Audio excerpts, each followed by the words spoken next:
welcome back. This is Game Day exclusive. As you heard there, Mason Mount, he is back in the Manchester United side today. Of course, he ended an 18-year association with Chelsea when he joined United in July 2023 for a fee of around £55 million. His first season was really blighted by injury, hasn't really been able to make an impact, but he did start the opening game against Fulham, and he starts again today against Brighton and Hove Albion. Is that a sign that he's doing something right, Sam Matterface or Darren Bent? Look, he has been doing stuff right in pre-season, where he started almost every game. He started the Community Shield and he started the match last week. And if you look at his work off the ball, I thought it was really effective for Manchester United. His pressing is excellent. It will need to be pressing excellence today if they're going to succeed in this match. And he will lead that. He will be part of that. He's got lots of energy. He is the player that Manchester United want to succeed. They want him. They're desperate for him to succeed. Erik ten Hag is desperate for him to flourish in a Manchester United jersey. But I think fans of other clubs are desperate to say, see, we told you he wasn't very good. We told you that he couldn't do this and he couldn't do that. 20 appearances last season, 1 goal. It was not a good season, but it was full of injuries and niggles that came about from the initial calf injury. The year before, tough at Chelsea, last year at Chelsea, you had all the changes, but also he was struggling massively with injury, had to have surgery at the end of the campaign. He was literally walking on one leg towards the end, and I remember the manager at the time telling me that he played in a game against Real Madrid, or was actually part of the group, didn't play, came off the bench against Real Madrid in the Champions League, was it quarterfinals, in which, just to get him out there because they needed personality on the pitch because the group was so damaged by all the other stuff that had happened. So, look, if you look back at his record further than that, he was Chelsea's player of the season in 2021 when they won the Champions League. In 21-22 under Thomas Tuchel, he was their player of the year as well. There is a very good player in there. Successive managers have seen it at England and at Chelsea level. Erik ten Hag recognises it, but they have to get the best out of him. He came very, very close last week to scoring on the opening night of the season. And narrative's important. Darren will tell you this, someone who scored on a lot of debuts. If you get off to a great start, things go your way. Momentum can be a great thing for you. But also as well, you have the fans on side straight away, because I'm sure Manchester United fans as well are thinking, well, come on, Mason. And it is a little bit unfair to kind of judge him at his time, as I said, for Manchester United, that 4 months out with that calf injury. He is a good player. I fully expect him to get back to his best. You can only get back to your best by playing games. It doesn't happen overnight where you play a game here, you miss 2 months there.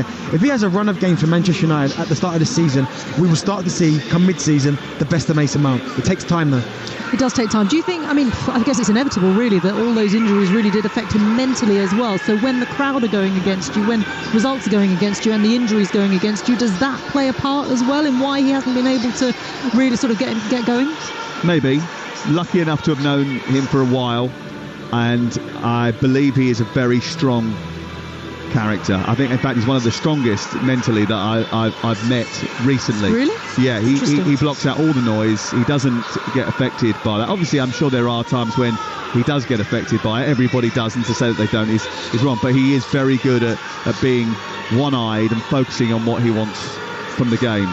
He's a top worker in that regard. So, look, I think that he will. I hope that he comes good for him, because I think it'd be great for Manchester United, but also great for England as well. The question I have, though, and Darren might be able to answer this, is when everybody's fit, when everybody's in form, how on earth is this team going to look? Because you've got Rasmus Højlund coming back from injury after the international break. He is a very expensive acquisition and will be the main striker, you would have thought. Joshua Zirkzee is a brand new signing, 35 million quid. I can't imagine he's going to stay on the bench.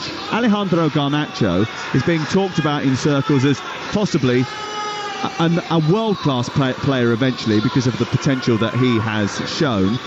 So, and then you've got Ahmad coming through, who's been brilliant. Anthony, who's cost 80 million quid, and Marcus Rashford. And Bruno Fernandes, obviously. So how does it all work together? I don't get it. Is it imbalanced for you then, Darren, would you say? Not so much imbalanced, but it's going to get to a point, if everyone's flying, he's going to have to make big decisions. Because at the end of the day, what's kind of helped Erik ten Hag is that there have been a lack of form, there's been drop-off in certain situations, so not everyone's flying, but it's going to get to a point where he's going to have to make big decisions. And Marcus Rashford, we know what he can do. We saw it a couple of seasons ago. He can be unstoppable, but it's going to get to a point for Erik ten Hag. He's going to have to look at that situation and go, Marcus, I'm going to have to take you out of the team, because there are players like Garnacho, as Sam just said, who's absolutely chomping at the bit, so I'm going to need a bit more from you. How is he going to get the best out of Mason Mount, though, and the best out of Bruno Fernandes, when Bruno Fernandes actually, as the main attacking midfielder, likes to drop deep and create chances that way? How How does that dynamic work between them? Because they're both starting on the pitch again today. Well, that's going to have to be the problem, because as soon as they get a recognised striker back, one of them won't play. So unfortunately for me, it's probably going to be Mason Mount, unless you drop him back into a deeper role. Maybe play alongside Kobe Mainoo. But again, these are big decisions for Erik ten Hag to make. And I'm sure once he gets everyone back, it's tough decisions, but it'll be decisions that he'll be happy to make, I think. Okay. Do you know what? There's a bit of a fire show here at the Amex as the players head out onto the pitch right in front of us. The Premier League hoarding is up, the Tifo is up as well, and there is a loud noise in this arena. What a force, hey, Brighton and Hove Albion have become over the years. The anticipation of this crowd today really is testament, I should say, to that. These fans have so much faith in the decisions made by their owners. They've mostly paid off, haven't they? And then some. So today marks another era with their home debut for their new boss, Fabian Hürzeler. His side got their campaign off with a bang against Everton last weekend. Today it is Erik ten Hag's Manchester United who are looking to start at the Amex as they finish the last day of the last campaign with a victory here on the South Coast. That said, doesn't happen very often because Brighton have become somewhat of an Achilles heel for the visitors today. United have lost 6 of their 14 Premier League games against the Seagulls, 4 of their last 5. In fact, it's the highest loss rate at 43% against a single opponent. So are the odds on Brighton to get a second consecutive victory at the start of this season? These two sides don't draw very often. It's going to be fascinating to see how this one pans out then. As the players get ready to take their places, the handshakes are all but over. I'm going to hand you over to our commentary team then. The former Ipswich, England and Talksport Drive presenter Darren Bent. But first, Talksport's chief football commentator Sam Matterface. Good afternoon, everybody. Well, it's supposed to be the summer, but with the slate grey sky and the cloak of pyrotechnic smoke lingering over the space age-like Amex Stadium in the Sussex Downs, it looks a little bit dank, if we're completely honest. It was the summer of the big reset, a big spend on new players to take them to the next level, employ a fresh outlook in order to return them to the big European competitions. But enough about Brighton. Everyone knows they're one step ahead of everyone else in terms of recruitment. In fact, they are run in a manner that Manchester United only aspire to. Top administrators, excellent player identification, business acumen, great stadium, happy fans, and a defined and attractive style of play. Look, it doesn't happen overnight, and Erik ten Hag knows that, but it needs to happen for him and for Manchester United quicker than at most clubs, because he is now into his 3rd year. Fulham was a solid rather than a spectacular start for United, but one that was great for morale, especially with Xerxes coming off the bench, the new signing. Can they continue that at a venue where, and an opponent whom against, they have struggled? Let's find out. Referee is Craig Pawson, assisted by Mark Perry and Nick Hopton. And Manchester United about to get us off and underway in red shirts, white shorts and black socks. Week 2 of the Premier League includes both Manchester clubs on the Talksport network. City welcoming Ipswich at 3 o'clock on Talksport 2. Next week we got 4 commentaries from the Carabao Cup 2nd round. But let us take you to the seaside. Manchester United got the job done last week at home, but now they're being thrown in at the deep end. At the top of the league, Brighton. So, will United sink or will they swim? Let's ask Darren Bent, how important will Manchester United's press be in order to stop Brighton from settling into the game? Yeah, it's going to be huge. I mean, both teams are applying that 4-2-3-1 system, and I think it is really important, certainly for Mason Mount and Bruno Fernandes, to try and press certainly Paul Van Hecke and Lewis Dunk at the back. Don't let them settle into rhythm, start moving the ball, because once you let this Brighton side start to dominate possession, it could be a long, long afternoon. Really, really comfortable possession from back to front, and that includes the goalkeeper Jason Steele. So for me, it's really important that they get right into Brighton's faces and stop them playing that from the back. VAR is Chris Kavanagh, by the way. Brighton were very good last week after giving up a few early chances against Everton, but once they hit their straps, they look like a well-oiled, very slick machine. The ball is out on the halfway line in front of the main stand opposite us. It's thrown in by Noussair Mazraoui, who had a very productive debut for Manchester United last week against Fulham. It's rolled to the back edge of the penalty area, where Lisandro Martinez, with his shirt tucked in his waist, will send it back to Onana, who took a ball boy actually and a steward during the warm-up with his kicking, but was a little bit slicker as he passed the ball back out, and Manchester United looked to build from the back. I think it took out a few more people than that, son. I think you're being a bit generous there with his distribution. But one thing we do know is that he's great with his feet. Maybe not in this warm-up that we saw earlier, but he's comfortable in possession. I mean, he takes risks, maybe holds on to it maybe a second longer than he should do. But that's the way Erik ten Hag and this Manchester United side want to play. Yeah, Manchester United, who have been hampered by the injuries to Lenny Yoro and Rasmus Højlund. Missed a lot of chances in pre-season. They were guilty of not being clinical last Friday. Andy Townsend told us last week that goals wouldn't be a problem for Manchester United as the season went on, especially as they were trying this new style of play where they would be more patient in their build-up, and that's what they're doing now. Kicking out from the back through Onana into midfield, and Mason Mount, who drops deep just in front of the centre circle, then turns it round the corner out to Mazraoui, who comes forward, looks to funnel it through to the middle of the park where he was hoping really that a striker would be, but Bruno Fernandes just a little bit on his heels, didn't pick it up, and Jean-Paul Van Hecke managed to tidy up for Brighton in those blue and white striped jerseys with blue shorts, attacking the goal away to our right in the first half. Just lost the ball momentarily, a little slip by Van Hecke, almost allowed it to scoot through to Jason Steele, who's in for the injured Bart Verbruggen, and then he will kick long up towards this near side, and Minte, who came off with a head injury last week, flicks it on into the path of Danny Welbeck, who himself is going to be very important today. Yeah, he is so experienced, Danny Welbeck. I mean, holding the ball up, intelligent run, scored a lovely goal last weekend against Everton, really shrewd, and I like the connection between him and João Pedro. They both look for each other, little 1-2s. If Welbeck drops in, then João Pedro runs in behind. That's how the old tandem, two strikers up front, one kind of goes to feet, one goes in behind, and they do it really, really well. Yeah. Brighton coming forward down the right hand side. Joel Veltman though getting robbed rather easily, and then bypassed by Dalot far too easily. I thought in the flank areas last week, in those fullback areas, they were a little bit vulnerable. Here is Minte coming forward at the other end though, getting into the penalty area and then stabbing his cross across the face of goal after an intervention from Dalot. Dalot did well to stick with him, didn't block the cross but did enough to put him off, but it goes low and straight into the arms of Onana. That's about what I'm looking forward to seeing. Diego Dalot, who for me was brilliant. I think he was Manchester United's player of the season last year. Really relishes that one-to-one defending up against Minter. One thing we know about him, the pace, directness. I know he's very left-footed, maybe a bit too left-footed, but direct, quick, will run in behind, make intelligent runs as well. So Diego Dalot, just have to watch that spacing behind him. Talksport. Brighton 0, Manchester United 1. The ball sent over towards the Manchester United right on the halfway line. It's picked up by Mazraoui. He moves down the right touchline, feeds Amad Diallo. Amad comes back infield. Fernandes whips the ball towards the back post, looking for Rashford. Out comes Steele in a turquoise jersey, stretches his arms into the air. It's collected and poured into the chest. Manchester United 0, Brighton 0 on Talksport.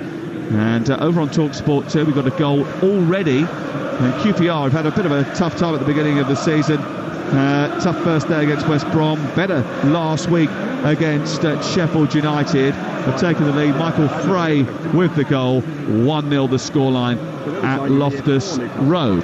This is Talksport. Ball with Casemiro out towards this near side. Now Rashford takes it on. Moves down the left-hand side into the penalty area. Tries to shift it into the centre, and Casemiro. Lots of Brighton players behind the ball. And actually, I think we thought that Brighton would dominate possession in this game. You even said that beforehand. But Manchester United have got a handle on it early on.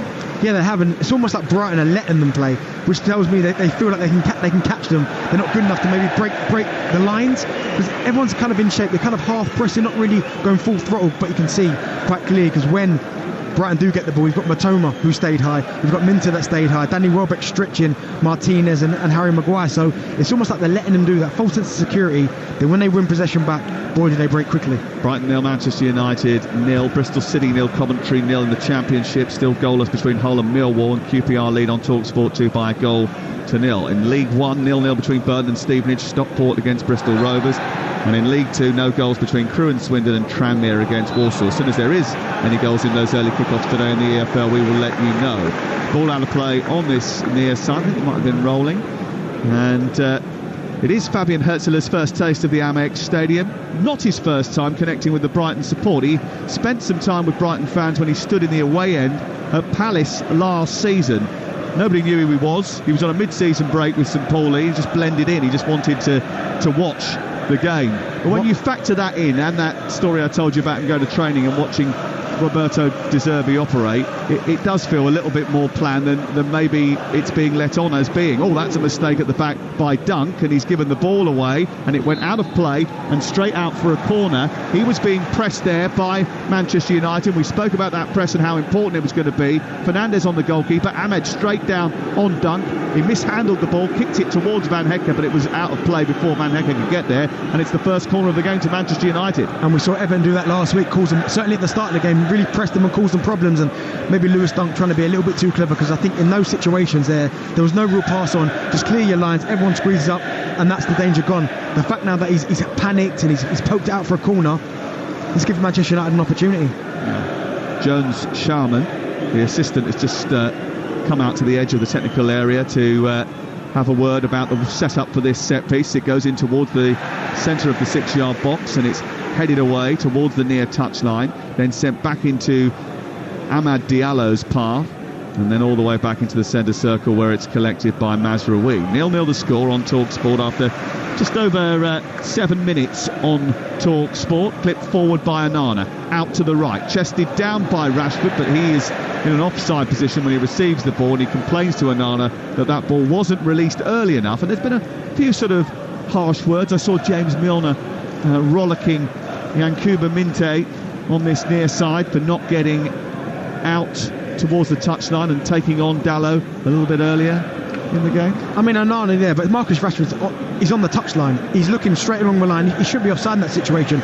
Regardless of whether Onana took too long in giving him the pass, just move with the back four. I mean, you should never ever be off that side. When you're that wide and you're looking across, I mean, the grass here is cut beautifully. When you're looking across how straight the line is, you should never be offside in that situation.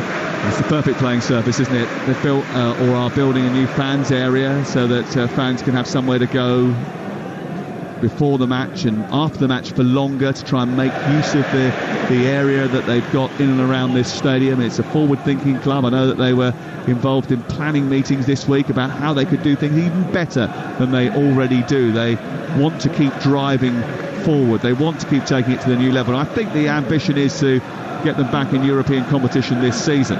Had a good start last week, and now they're building down the Manchester United left, their right, with Veltman, Joel Veltman, who was brushed off the ball, but it's come through to Yankuba Minte, and he tried to run in towards the edge of the penalty area, about 5 yards outside. It slipped it into the centre, but it was cut out by Manchester United, who are pressing well here. And again, as the ball went into opposition territory, Mount was right up there on Van Hecke to win the ball back. That's one of his strengths, Mason Mount, and it's almost like an underappreciated strength, because whenever Brighton have got the ball, and you've watched him, certainly up against Billy Gilmore, I mean, them two having a few words there, he's one of the best at it, setting that press, going early, being that trigger, trying to get up there.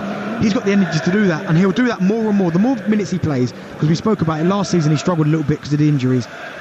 If he gets his fitness back, that's an asset to Manchester United, winning the ball back high up, because certainly last season they didn't do that enough. And that was certainly the case. And what do you make of them not scoring that many goals last year? 57 last season, which was lower than West Ham United, the 9th best attack in the league. They've upgraded their attack with Xerxes, but have they upgraded it enough? Because those teams that were above them, Chelsea, West Ham, Tottenham, for example, have upgraded theirs too. Do you know what? It was more a case of the fact that they just had so many players last season just not perform very, very well, and that's why it cost them. I mean, Marcus Rashford had a poor season last year. Given away by Dalot as he tries to clear from the right full-back position, under pressure from the Brighton press. It comes to João Pedro, shoots early from range, and it went dribbling across the ground. Didn't get enough power behind that, João Pedro. He was about 6 yards outside the box, just left of centre, struck it firmly, but not firmly enough to trouble Andre Onana, and it was wide of the goal anyway, and it remains goalless. Yeah, wrong decision there from João Pedro. I mean, he had a lovely run. I think Hinchelwood has run next to him 5 yards. Just roll it in and let him kind of drive into the box. Trying to hit a strike with your weaker foot from, fully 20 yards. You're never going to trouble Onana from that distance. João Pedro, who became the first Brighton player to score 20 goals in all competitions since Glenn Murray last season. Had a good campaign. Manchester United have the ball just short of the halfway line. Goalless here. Marcus Rashford just sending it back to Mainu, who's going to take the free kick. Sending it back into the middle of the Manchester United half, and now here is Lisandro Martinez, who did get outdone by Adama Traore once. It didn't happen again. He said the first time he killed me, the second time I sent him to the gym. Here's Dallow with a cross, decent towards the far post. Diallo is arriving, just can't get his body shape right to strike the ball with his left foot, and ends up steering it wide of the left hand upright. But that was a quick fire Manchester United attack, a long ball from inside the D by Onana up towards the left hand side. Dallow flicked the ball on, then chased his own flick on into the left wing position, produced a cross, and Amad Diallo will feel he should have done better on the volley coming in at the far post. Goes to the wrong foot. Great play from Dallow, winning the header, running onto his own flick on, delivering a fantastic cross, but then he goes with the wrong foot. He tried the technique with his left foot. We know he's left-footed, but let it come across your body and use your right. Get that firm contact on it, because if you hit the target from 4 yards out, you probably score, but gets it all wrong. His movement was brilliant. There's chances here for Manchester United against the Brighton team, who did get cut open a couple of times by Everton last week. In fact, they scored a goal which was disallowed in the first 20 minutes of the game, Everton. Jack Harrison scoring from a corner, a recycled corner. And they've had a couple of opportunities already in the game, Manchester United, but it's still 0-0 between Brighton and the visitors here on Talksport. The only goal we've got so far this lunchtime is the one at Loftus Road, where Queen's Park Rangers lead by a 0-0. Michael Frey with the opener for the Super Hoops. Here is Mainu back to the edge of the penalty area, and Onana has it in front of the travelling Manchester United support, who are opening up their vocal cords. It's clipped forward by Onana up towards Rashford, a flick on, but he flicks it into an area where there's no one going to be able to get on the end of that. And then again he sort of shrugs his shoulders, looks back at Onana. Do you know, that's not necessarily his fault though, Sam, because Onana gives him that pass. When he goes up in the air there's only one thing he could do. He can't bring it down. All he could do is nod it inside and hope someone's there. And the fact that Bruno Fernandes is not there on Mason Mount, that's not all on Rashford. I mean, yeah, the pass up to him wasn't great, but if all he can do is flick it on, someone's got to gamble. Because if you gamble there, you've got a free run on goal. Tranmere have taken the lead against Walsall, who were yet to concede a goal until today, but Tranmere have taken the lead against a team that have won 2 from 2 in League 2. Ball steered back by Dallow under pressure as João Pedro threatened to come forward and went infield towards Minte, but Dallow was there to guide it back to his goalkeeper. He takes it down now, thrusts it forward, Dallow in the left full-back position, hits Milner, comes back to him, then finds Mainu, loses out to Billy Gilmore. He wrestles Mainu with Gilmore, drags him to the floor, and it's a free kick to Brighton, just right of the centre circle inside United territory. Yeah, good play there from Billy Gilmore, anticipating, should I say, Kobe Mainu trying to go past him and just getting his body in front of him, and then he draws the foul, but still moving forward. Brighton, there are gaps there. We saw it there. Little João Pedro just knocking the ball down, and Minter coming off that line and picking up the second balls, and that's certainly what Manchester United could do, because at the minute, yes, they had the great opportunity with Diallo where, for me, he goes with his wrong foot. They're still a little bit disjointed. There's no pattern to play, really. There's no little 1-2s. It's all off the cuff. Yeah, well, they're lining up in this very sort of conservative 4-2-4 formation. There are no strikers in this team at this moment in time. There are 2 attacking midfield players in Mount and Bruno Fernandes. It was a system that they sort of experimented with towards the end of last season, when they knew they were going to be without a striker for a while, and then they didn't bring one back to play against Manchester City in the cup final. They thought that was the best way to utilise the squad that they had. They do have forwards available now. They've given the ball away once again. Dallow's run it out of play on this near side. Veltman has found Minte. Minte trying to turn and get the ball along the edge of the 18-yard box. Milner, who is 38, is ratting around trying to put United under pressure, leading the press. Welbeck is there as well. Again, he too has been in the Premier League for 15 years, 16 years, and he is trying desperately to shut down the Manchester United ability to play out from the back. But they have got up the pitch, and Rashford has conspired with first Casemiro, then Mount, and then they've turned it out to Diallo on that far side. Amad Diallo has found Mazraoui, who's crossed into the box, goes behind Mount towards Rashford, but it was cut out by Veltman. And then as they attempted to get it clear to Mitoma, who tried to win the ball in the air, was pushed in the back by the Moroccan, and Mazraoui has given away a free kick on the left edge of the Brighton penalty area, still goalless. Opportunity gone there, because Mazraoui gets the ball in a really good area, and because he takes the extra touch and comes backwards, that just allowed Bruno Fernandes and Marcus Rashford to run offside, and then they had to check their run, and that was their attack gone. But again, it was really good play from Rashford, sharp, little interchange, and then Mason Mount again just flicking the ball around the corner, and Diallo was away. So a good opportunity, but just again the wrong option from Mazraoui, taking the extra touch. It's Talksport. Saturday afternoon. Later on we'll be going round the grounds with Adrian Durham. We've got Manchester City against Ipswich on Talksport 2. Adrian's stepping in on the Sunday session for me tomorrow. And is it going to be busy tomorrow? Boy, yes it is. He's going to be off to the South Wales derby, Swansea against Cardiff. What a game that will be. Always brilliant. And there is also the small matter of Bournemouth against Newcastle, a game that celebrates 125 years of the Cherries, with Eddie Howe returning rather aptly. That's all on the Sunday session tomorrow, 1:30. And we'll have the fallout to the weekend on the Talksport podcast, Premier League All Access from Monday afternoon. Again, then there was a classic example of Manchester United disjointed, playing out from the back. Onana getting the ball, not having really a target and just clearing his lines, really. I mean, I'm not quite sure what they're trying to do in terms of playing for them back, because Brighton are not really pressing them, they're not getting in their faces, they're allowing them to have time. But there was a classic opportunity for Onana to pick someone out. Oh, given away by Billy Gilmour, pinched by Mainu, edge of the area, down the left-hand side. They've got caught playing out from the back now. Mainu trying to profit from that, gets pushed and pulled by Van Hecke, and the ball bobbles back into the arms of the relative safety of Jason Steele away to our left-hand side. But both these teams have been a little bit guilty of giving the ball away in areas that are perceived to be dangerous. And both teams could have been punished. I mean, Van Hecke does really well there, doesn't really fall for the step over in the little trick that Kobe Mani tries to do. But again, both teams trying to play out from the back, both getting caught. Long raking crossfield ball played by Brighton out to Minte on this near side. He attacks the fullback Dallo, gets into the penalty area, and then he's met by Casemiro, who he didn't really anticipate coming. And Manchester United get it away, but only briefly. And Minte's back into the penalty area with another little jink onto his left foot. This time he overhits his cross to the far post, and it goes straight out of play. That last little bit from Minte does really well. Yakunda, he does really, really well. Gets the ball in a really good area. Face up Dallo. Dallo does well in the first instance, but when it comes back to him, he's thinking to calm himself down, go past him, try and pick someone out. And he almost gets caught in two minds. He tries to cross it to the back post, tries to go for goal at that back stick, and just gets it all wrong. But certainly from Brighton in this counter-attack, he seems to be the outlet that down this right-hand side, getting the ball to him and letting him have a go at Dallo. £33 million from Newcastle United in the summer.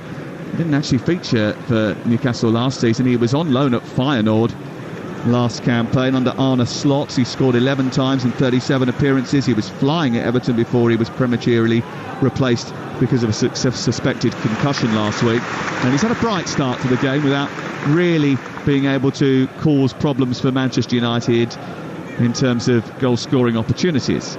Gilmour has the ball in front of his penalty area, ticks it over and gives it to Milner. Milner tries to bend the ball around the back of Dallo for Minte to run onto, but across comes Dallo, deals with it, clears his lines, picked up by Mainu. Infield it goes to Casemiro, chance to try and spread the ball down into the left channel for Rashford to chase. It wasn't a very good ball. The idea though was right, because the defence from Brighton was really high. There was space to spin into for Rashford. A better ball and a better run, actually, because I think he'd gone a little bit too early and he would have been in. He would have been. Just leave it in there for him, because there's no way on the planet Veltman can run with Marcus Rashford. One thing about Rashford, he's got blistering pace. And Casemiro, you expect better from him. It wasn't exactly a difficult pass. Just leave it in an area a little bit wider where Jason Steele can't come, but he tries to put too much on it and almost force Rashford to go in there. And again, opportunity gone, because as you said there, Brighton's backline are so high, and especially in that scenario where there's no pressure on the ball. Veltman, good pass into Welbeck. Welbeck a little bit too heavy though with his return down to the right corner of the penalty area. Minte chases it anyway, and sliding out across the greasy wet turf was Andre Onana in a bright luminous yellow goalkeeping outfit with flecks of fluorescent orange there just for good measure. He then bowls it out to Casemiro, who drops in between the centre backs, played wide to Maguire, who strides up the pitch down the right side. He's got more competition now, Maguire. I think he quite relishes that competition. Matthijs de Ligt sitting on the bench again today. They have been linked as well, Manchester United, with Manuel Ugarte of PSG. I think that will get done. And maybe that's where they need that little bit of edge and energy in that middle of the park. Mainu and Casemiro in there at the moment. They might need just a little bit more grit and guile. Ball cleared away by Maguire up towards that right side. Amad Diallo is bullied out of it by Jack Hinshelwood, who had a very good season last year, missed the last few months because of an injury, but was voted their young player of the year. Last week was his first appearance since February, so it is going to take him a little bit of time to get back into his stride. I mean, the fact that he was the young player of the year when he stopped playing in February shows how good he was. Yeah, and I thought he was good last week as well against Everton. I thought he was really good. Obviously, as you said, they hadn't played for a while. Looked comfortable in possession as well. Relishes the one-to-one defending. He's up against someone different as well. And it was Jack Harrison last week. This week he's against Amad Diallo. Both trickery, both can go inside, create problems. And he's dealt with it so far in this game. 20 minutes in, really, really well. There's been no problems really down that side. Good touch by Welbeck, and he feeds it out towards the right touchline, and Veltman then picks out João Pedro, who motors towards the edge of the area. Mainoo, brilliant tracking run and wonderful sliding tackle to get the ball away from Manchester United, but as Fernandes tries to spin on it and distribute it out towards the far side, the ball takes a flick off him because it was a blocked tackle and goes out for a Brighton throw, and they have it back again. What a tackle by Kobbie Mainoo. Incredible, because I just think João Pedro there was about to pull the trigger and have a shot on goal, and Kobbie Mainoo came out of nowhere. That defensive responsibility again, for someone so young, just senses danger. Mount turns, spins, plays the ball out wide towards Amad Diallo, who jinks his way to the edge of the penalty area. Brighton getting players back. Fernandes joins onto Kobbie Mainoo. Then they just slow it down a bit and go back towards the centre circle where Martinez and Casemiro ready to get involved in the attack.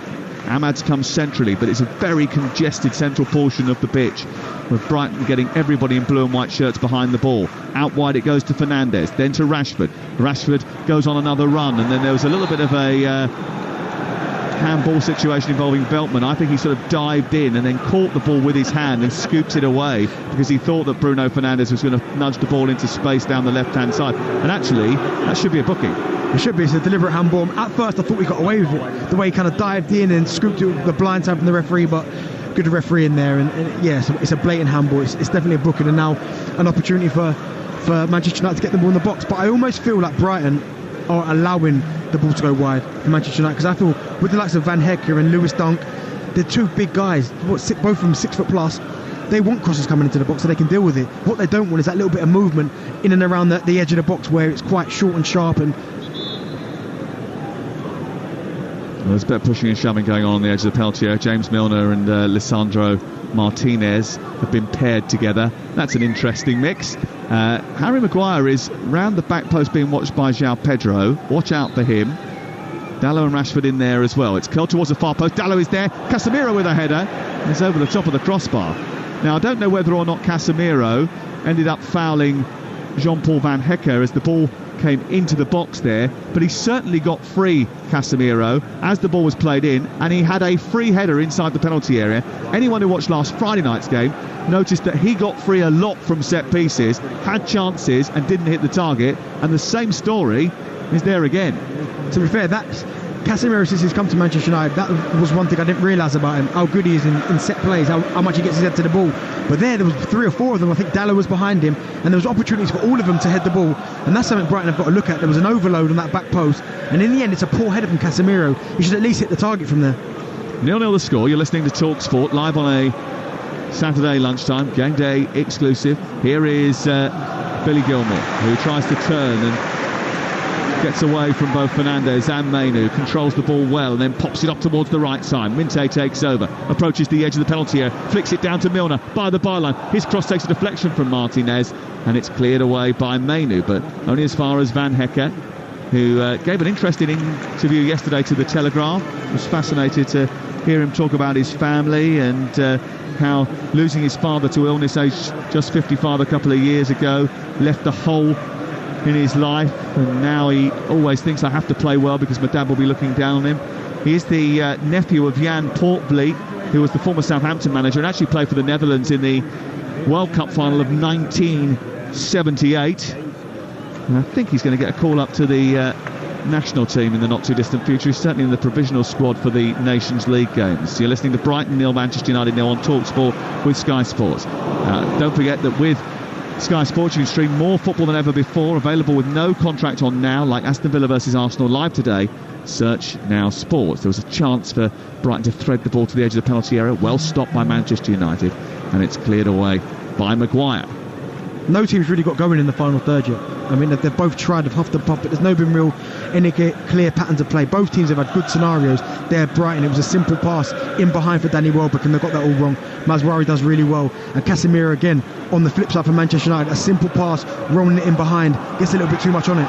Still awaiting our first shot on target. Bruno Fernandes floats the ball out towards the far side. There was an accusation that there could be an offside against Mazraoui. Referee says no. So does the assistant on the far side. Bobby Madley turning around to the staff of Brighton saying, calm down, he wasn't offside, we've checked it. Here's Fernandes again, drifting it over the top, and Mount trying to run in behind. Milner sticks with him, does well, but Mount turns, plays it brilliantly into Dalot, gets the return pass, now moves towards a central position, plays it wide into Fernandes. Fernandes with a cross, it's blocked and it bounces out towards this near side. And if you want an example of what Mason Mount does, that was it. Not only did he press and harass and chase, he got the better of Milner, twisted turn, was involved in 3 moves that ended up with the ball going wide toward the left-hand side. The ball bounced off the defender and Manchester United have a corner. He's been their sharpest player this first half, Mason Mount. And not only in possession, out of possession, winning the ball back high up, making runs, getting in behind Milner there.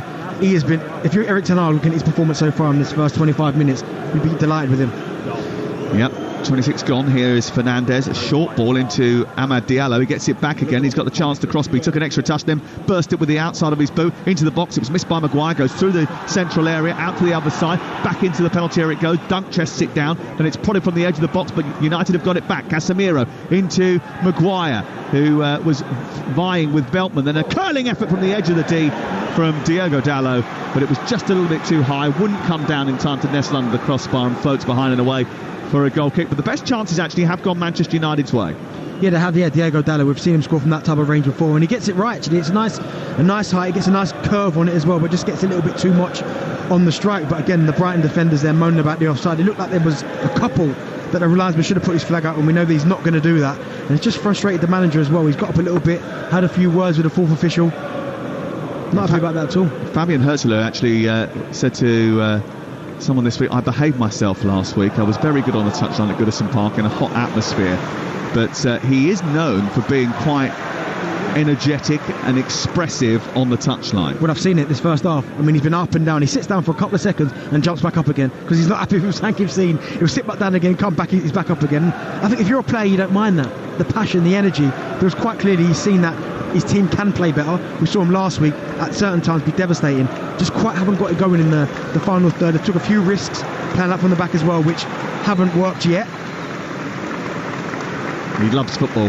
He absolutely adores football. He's obsessed by it. He won promotion with St. Pauli last year. He was a former Bayern youth player, actually. He never really took off his career as a player at the highest level, but he wanted to play. He always wanted to play, and even when he was playing at well, in fact, when he was the St. Pauli assistant manager 4 years ago, when he was first appointed, he was still playing in the German 6th tier. Wow. Ball sent long by Brighton, out towards the right. Dallow's got Minte to deal with. He gets the ball back to Onana, but it's a bouncing ball, and Minte has gone to close down the Cameroon goalkeeper. It was a good ball upfield towards Amad Diallo. Mount then went across and committed a foul on his former teammate Chelsea, Billy Gilmore.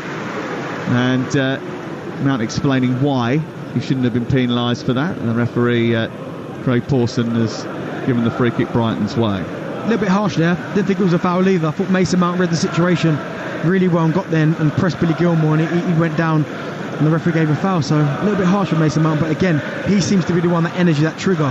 When the ball goes backwards, he goes and tries to press someone. Whoever's nearest, he tries to go and press them, and he's won the ball back a few times for his side. Another goal down at Loftus Road, over on Talksport 2 in the Championship. Queen's Park Rangers 1, Plymouth 1. Morgan Whittaker with the goal. He had such a good season last season. Wayne Rooney's team was stuffed by Sheffield Wednesday on the opening day. They then produced a much better performance against Hull, but it's an early battle of the bottom three. Adam Forshaw has just been sent off though for 2 yellow cards in that game. Wayne Rooney will be hoping that this team can hang on. Manchester United looking to get forward here, and it's a 3-on-2 situation as they break away from that high defence. But Amad Diallo's ball was a poor one behind Marcus Rashford. Play on despite a call for offside. Rashford continues to the edge of the box. Brighton have got players back now sort of wasted that attack, Manchester United, really. They had a really promising situation, but it seems to have petered out. But here's Martinez trying to restart it. Amad Diallo picks it up with his back to go on the edge of the penalty area. Travels down the left, plays it into the inside left channel. The flag goes up against Mainu. I'm not entirely sure that it was, but I think it was because he hadn't raised his flag earlier in the move, and as a result of that, the assistant has maybe come to the referee's aid. I'm not sure he was offside. He shouldn't have raised the flag in the first place. That would have definitely have gone to VAR. That was one where he should have kept the flag down, Darren Bent. Yeah, because it was so tight. But it was a poor ball from Diallo. It was. And that's why they didn't end up getting an opportunity on goal. Like, he almost passed it behind him as well. I mean, Marcus Rashford makes a really good run. He allows Bruno Fernandes. Oh, that was a mistake by Diallo to give the ball to Mainu, who's been robbed, and Minte is escaping, and luckily Casemiro and Minte have got back at him. Fernandes shrugs off the challenge of Gilmour, gives it to Rashford, and then there was a little kick out there and a push by Fernandes. Veltman then squashed him to the ground, and the referee says play on, because that would have been a Brighton free kick, but they've got the ball. João Pedro drops deep on the edge of the centre circle, moves forward. We played a little over 32 minutes. You're listening to Talksport, and it's 0-0 between Brighton and Hove Albion and Manchester United. Both of these teams won on the opening weekend. They'd love to back that up. João Pedro with a delicious cross towards the back post. It scoots past everyone. Matoma coming in into the back edge of the area, and there is Danny Welbeck again to slide in the opening goal. And Danny Welbeck once again comes back to haunt Manchester United. A well-worked move down the right-hand side. The cross went flashing through the box. It was retrieved by Matoma, who turned, fired it back into the danger zone, and sliding in was Danny Welbeck, age 33, scored last week against Everton and gets his 100th club career goal against the team where it all started. Brighton 1, Manchester United 0. Great goal from Danny Welbeck. A nice little tap in there, but it was great play. I mean, the original ball in from João Pedro was absolutely fantastic, and he doesn't get himself in there, but what he does do, he just pulls himself into an area where he can't get marked, and it's as simple as a tap-ins. But it comes down to Matoma. He keeps his width, he gets his head up, and he just rolls the ball delicately between Martinez and Harry Maguire.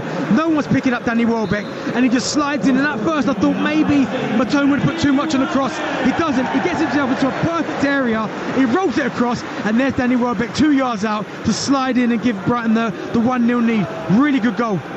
Really good goal for Danny Welbeck. And Brighton are in front. Fernandes out to Amad Diallo. On the overlap is Mazraoui. Gets into a crossing position, looks for Mount. Good block by Dunk, and it comes back out to the edge of the area. Diallo back in towards the far post. Rashford is there. Oh, it's a blinding double save, and then it comes off still, and Rashford tacks it home, but the offside flag has gone up. I mean, it was a stunning double save initially by Jason Steele to keep out Rashford, but as it came back off the goalkeeper, Rashford eventually popped it home, but the flag went up over on the far side. Do you know, that's tight. I think it might be the first one, because the second one, to me, he's leaning. He's just offside. I mean, it's a really good header, and he should really score quite easily. I mean, the second finish is unbelievable, because it comes off his heel, and he doesn't even see it. I mean, it's a great first save, off his heel, into the goal. I mean, it's unbelievable. He certainly didn't mean it. It's unbelievable. But, I mean, he should score the first one. Do you know what? It was a bit like on the ground, the Rene Higuita scorpion kick. But he didn't mean it. He was trying to get up, and it just lifted his back foot, and it just happened to come back off the back of it. It was acrobatic. It would have been a spectacular goal, but it doesn't count, and it's still Brighton 1, Manchester United 0. But that's the sort of intensity, that's the sort of intent that will get Manchester United back into the game. They've got to make the most of those opportunities when they come their way, and it actually was a bit of a sliding doors moment, that 3-on-2 they had in the build-up to the chance that eventually was behind Rashford from Diallo, because within 2 minutes Brighton have gone up the other end and scored. Exactly, and it showed there when you get bodies in the box, and not only do you get bodies in the box, you put the ball in the box with quality. You've got players in there that can finish. Now Rashford, he was offside, so he wouldn't have counted, but he should have scored the first header. But either way, he's put the ball into the back of the net, and that's what Manchester United need to do: attack with intensity, but quality as well. Put the ball in the box with quality. Minte now dancing down the left-hand side, produces a cross into the box, which Matoma is going to attack, but Onana comes out and stretches his arms and grabs it on the edge of the 6-yard box. But again, brilliant run by Minte down this right-hand side. His final ball into the box isn't always perfect, but he is causing problems for Manchester United. Well, he's been their outlet. I mean, we've not really seen too much of Matoma this first half, who I'm a big fan of. It's all been down this right-hand side with Minte, and every single time he picks up the ball, he goes at Diallo, he tries to cross him, he tries to go past it. He's had a couple of shots as well, so he's been impressive. But as you said there, that last little bit, if he can improve that last little bit of quality, while Brighton have got a player on their hand, because he's honest, he works hard, and he makes really intelligent runs forward. Brighton 1, Manchester United 0. You're listening to Talksport. Talksport with 10 minutes to go before half-time. In the Championship, the only goals we've got at Loftus Road in our commentary game on Talksport 2, where it's 1-1 between Queen's Park Rangers and 10-man Plymouth. In League One, there's no goals so far between Burton and Stevenage and Stockport, who are top of the table, and Bristol Rovers. And in League Two, the only goal of the game is the first goal that Walsall have conceded all season away at Prenton Park. Tranmere lead by 1-0. Here is Bruno Fernandes down the left to Mason Mount, a scurrying run into position. He's crossed into the box, wasn't strong enough to reach Rashford, but it was good enough to force Van Hecke into a slide behind and away for another United corner. Again, another really intelligent run from Mason Mount, running in behind, linking up really well with Bruno Fernandes, who slid the ball down the side, and I can see what he's trying to do. He tries to put the ball in the box early because Rashford has made a really good run, and Jan-Paul Van Hecke, really good defending there.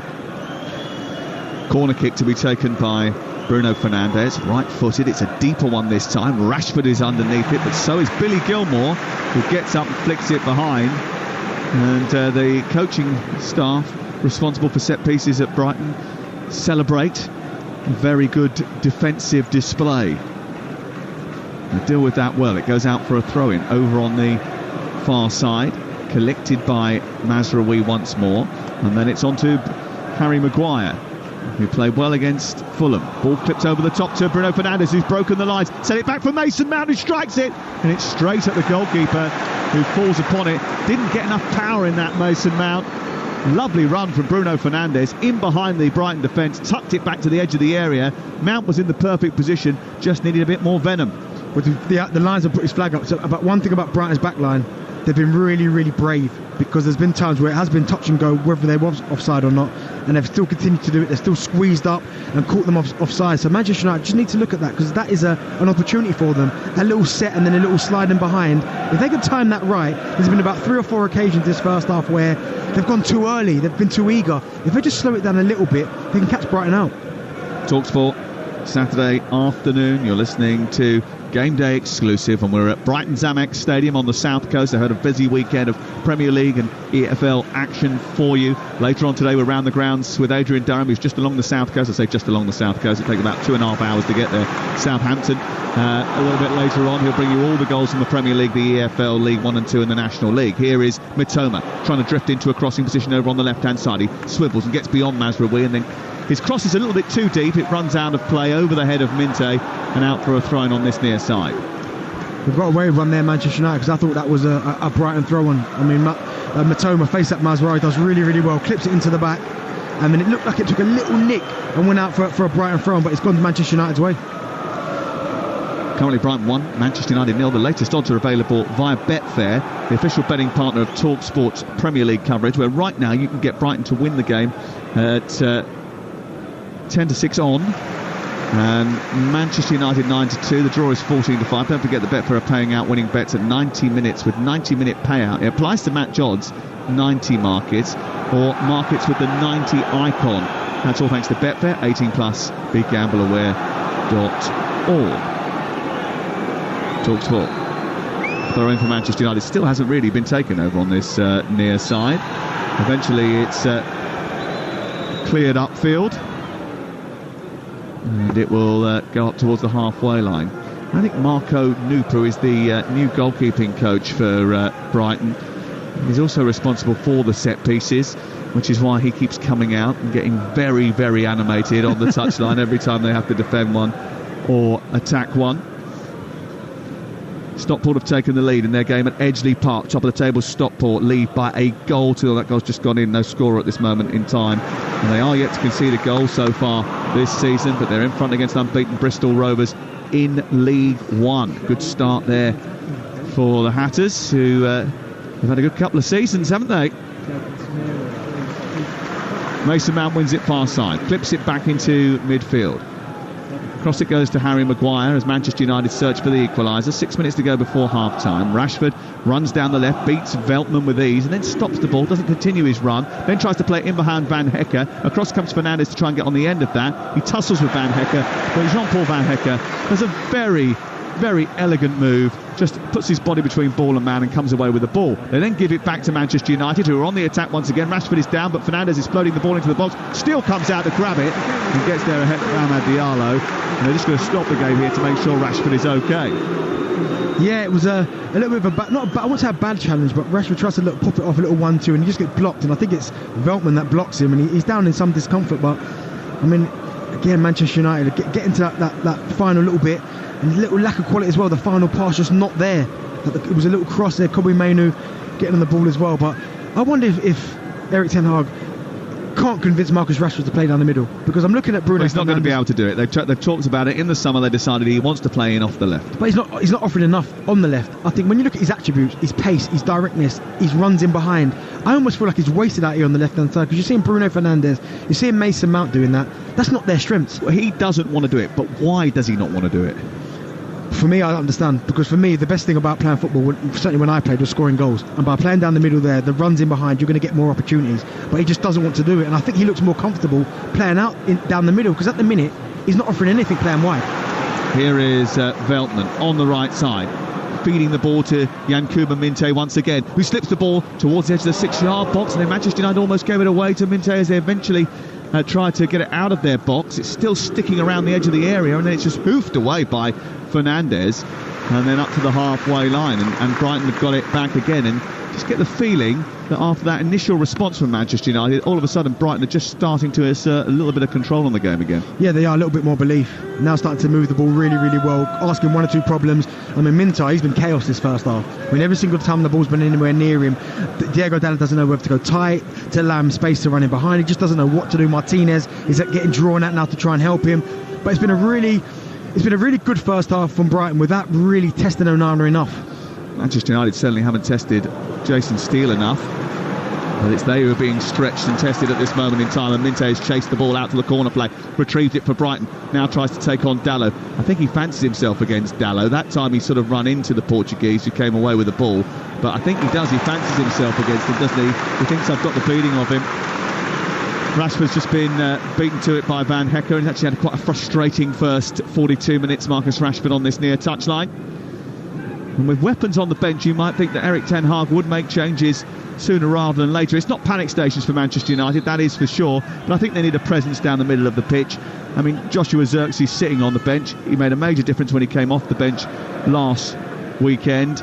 I mean, you would expect that he would be thinking already about coming up with a way of getting him on the pitch sooner rather than later. Well, he needs to, because I really like Bruno Fernandes and I like Mason Mount. I think both have done okay this first half, but neither are centre forwards. They're not offering enough for me, and certainly up against Van Hecke and Dunk, they've been so comfortable this first half. If you put a physical presence up there, up against them, people that want them running behind and really ask them a question, then we'll see about this Brighton backline defending. But at the minute, they're comfortable, they're winning their headers. It's been really easy for them, you have to say, this first half. Two major mismatches, like you said, the strength and physicality of those two centre halves are going to be very difficult to outmuscle for the two attacking midfielders, Fernandes and Mount. But also, last week I watched the game against Everton in detail, studied it, and realised that actually Everton's best chances came down the flanks, attacking the flanks.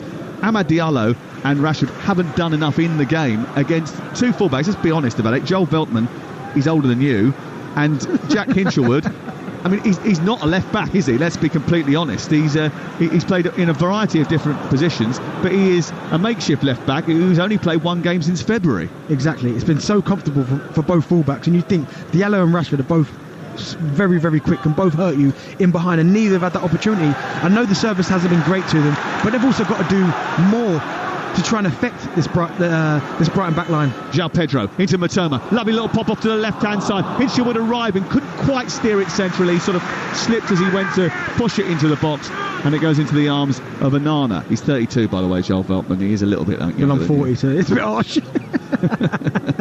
You're listening to Brighton versus Manchester United. It's 1-0 to the Seagulls on Talksport with Enterprise Rent-A-Car. Enterprise has 450 branches with all the vehicles your business needs. 1-0 to Brighton Hove Albion against Manchester United, live on Talksport. The goal coming from Danny Welbeck after a really good move by Minte down the right-hand side. 32 on the clock when that went in. Manchester United did have the ball in the net from Marcus Rashford, but that was denied by the assistant over on the far side for offside. And Brighton have actually, there's been opportunities for Manchester United, let's not make any bones about it, but they've had just one shot on target so far, and that was the effort from Mason Mount from the edge of the area. There is a severe lack of movement. I mean, there was an instant there where Diallo was driving with the ball, and there's not one run from Mason Mount, Bruno Fernandes or Marcus Rashford. They're both looking at him, staring. I mean, at some point, you've got to try and affect this Brighton backline. Even if you just sprint in behind, you come back to feet, or you pretend like you're going to go to feet and spin in behind, there's got to be something, because at the minute it's all straight lines and it's so comfortable for Brighton backline. 1 minute of added time at the end of the first 45 at a dreary Amex Stadium. Nothing dreary about the atmosphere amongst the Brighton fans. They'll be pretty pleased with the result as it stands. Manchester United send it long down the right, looking to try and get back in the game before the break. Amad Diallo picks it up, runs at Hinshelwood, gets into the edge of the penalty area, poor ball to the edge of the box, which is cut out by Billy Gilmore. Maguire wins it back, the ball ricochets off Matoma, goes out of play over on the far side. It is a Brighton Hove Albion throw at the end of the first period. Back it goes to halfway. Manchester United have it with Martinez, and then Onana waits too long to get it forward, and the whistle blows. Well, after getting a very good start at Goodison Park, it is looking like a dream home debut for Brighton's new boss. They are leading Manchester United at half-time thanks to the goal from an old boy. He's so old, in fact, Danny Welbeck, that he's older than his gaffer by 2 years, but he's still doing a job in the Premier League. He scored last week, he scored again, and Eric Ten Hag's team needs a half-time revival at the break. It's Brighton who lead by 1-0. Sam Massaface, thank you very much indeed. Yeah, Danny Welbeck with his 100th career goal against the team, as Sam said in commentary, where it all began. And it feels that goal is what really brought the game to life, certainly from a Brighton point of view, because before that you'd have to say that they were giving Manchester United a lot of space.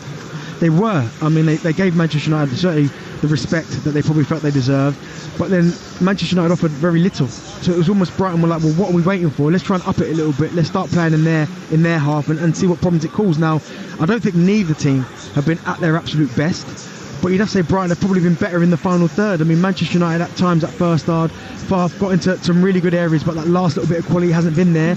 And then Brighton, the one time they do put a couple of passes together and really make Manchester United defend, they don't deal with it, and then it comes back to Danny Welbeck, and listen, it's a simple finish, but his movement is so clever because he pulls into an area where he's just not marked, and then it's a great ball from Matoma when he slides it in. But for Manchester United going forward that first half, they need to offer a lot more. Yeah, they need to offer a lot more, but just on that goal, are you surprised that Martinez and Maguire weren't on Danny Welbeck? Because you feel that they should have been, right? He was right in the middle of that goal. Do you know what, at times you probably could say that about the two centre-halves, but in a split moment where they're watching where the ball is, because Matoma's pulled out to a really good area, they've dealt with the first cross from Minter really well, from João Pedro, really well, so they thought, right, that's the danger gone. The moment they've turned their bodies to look back at Matoma and see where he's going to put it, Danny Welbeck's seen that and just pulled himself into a really intelligent area, and in those sort of instances there's nothing you can do about it. You can't mark him, you can't get bodies on him, you just hope that the ball doesn't find its way to him, and it does, because it's a really intelligent cross and he's just there to slide it into the empty net. You talk about United not offering very much going forward. How much is it hurting them not playing with an out-and-out number 9? Do you think that's it? Yes, there's a severe lack of movement in terms of, there's been a couple of times where they've tried to run in behind, but they've just gone in straight lines and it's been quite easy to play offside. I think they need a physical body up there that's going to battle and fight against Lewis Duncan Van Hecke. Or if they're not going to do that, someone who's willing to run in behind with that rear pace. Now, if Marcus Rashford doesn't want to do it, I don't think he's done enough first half to warrant standing on the pitch the second half. Xerxes came on and had a really big impact against Fulham. I would look at that and go, well, you know what? I might have to sacrifice somebody, but I think we'll see him sooner rather than later. I was going to say, because he came on in the kind of dire moments against Fulham, didn't he? Who do you think is going to be sacrificed? Well, at the minute, for me, if it were me, it would have to be one of the wide players, Rashford or Diallo. I'd give them maybe 5-10 minutes and then go, if it's still not working, then one of them comes off. You put Mason Mount wider or Bruno Fernandes wider, and then you put Xerxes down the middle. Okay, is that a change that Eric Ten Hag is going to make for this second half? Because at half-time here at the Amex, it is Brighton 1, Manchester United 0. Incidentally, Manchester United have only won one of their last 24 away games in the Premier League when they've conceded first. 24, they've won 1, drawn 3, and they've lost 20 since they beat Everton 2-1 back in October 2022. It's a tough time for their fans. There is plenty of work to do going into this second half. Brighton, of course, will be hoping to hold on to that lead if they can. Fabian Herzl, I'm sure, working his plan already to see if that can happen. Second half is up next. Do stay with us. Game day exclusive on Talksport with Sky Sports. Stream more Sky Sports football than ever before. Available with no contract on now. Like Aston Villa versus Arsenal live today. Search Now Sports 18 plus. Stream via internet. Terms apply. McDonald's new mix and match menu. Choose any three for just £3. Like a cheeseburger, small fries and an apple pie. Or a mayo chicken, 4 McNuggets and an apple pie. Or an apple pie and an apple pie. To share, obviously. The mix and match menu. Any three for £3. Ends 27th of August from 11 a.m. Selected items only. Delivery uplift and fees apply. Subject to availability. Price and participation may vary. Screwfix Sprint delivers from store to door in 60 minutes or less. So, whatever the job, you can do it with less hassle and more hustle. Less pausing and more pressing on. So don't break your stride. Screwfix Sprint. Order now exclusively on a Screwfix app. £5 delivery charge, no minimum spend. Don't stop. Sprint.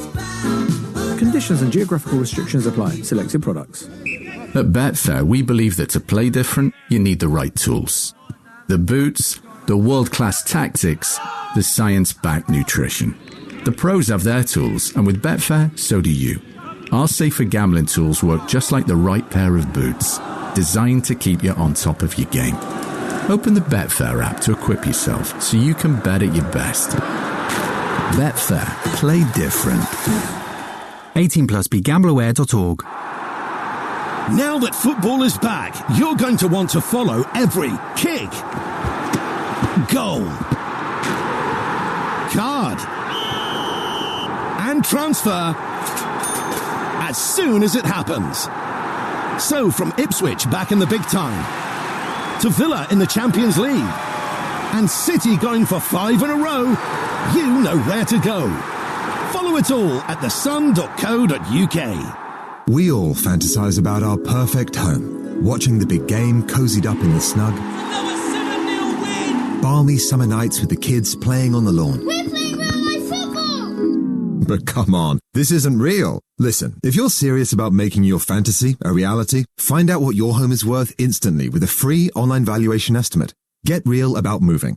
Get on the market. Most common time to obtain an online quote between 1st of April 2024 and 30th of June 2024 was under 3 minutes. Excludes Northern Ireland. You don't just check in to a village hotel. You work out. You jump in. You play on. You tuck in. And drink up. Village Hotels. 33 locations with everything under one roof. A huge gym with pool and great membership opportunities. And a buzzing pub and grill with delicious food, ice-cold beers and live sport. Check out villagehotels.com and work out, stay, meet and play. Settle down for a night of crime. Witness a heist. Follow a car chase. Eat too much popcorn. Meet a mafia boss.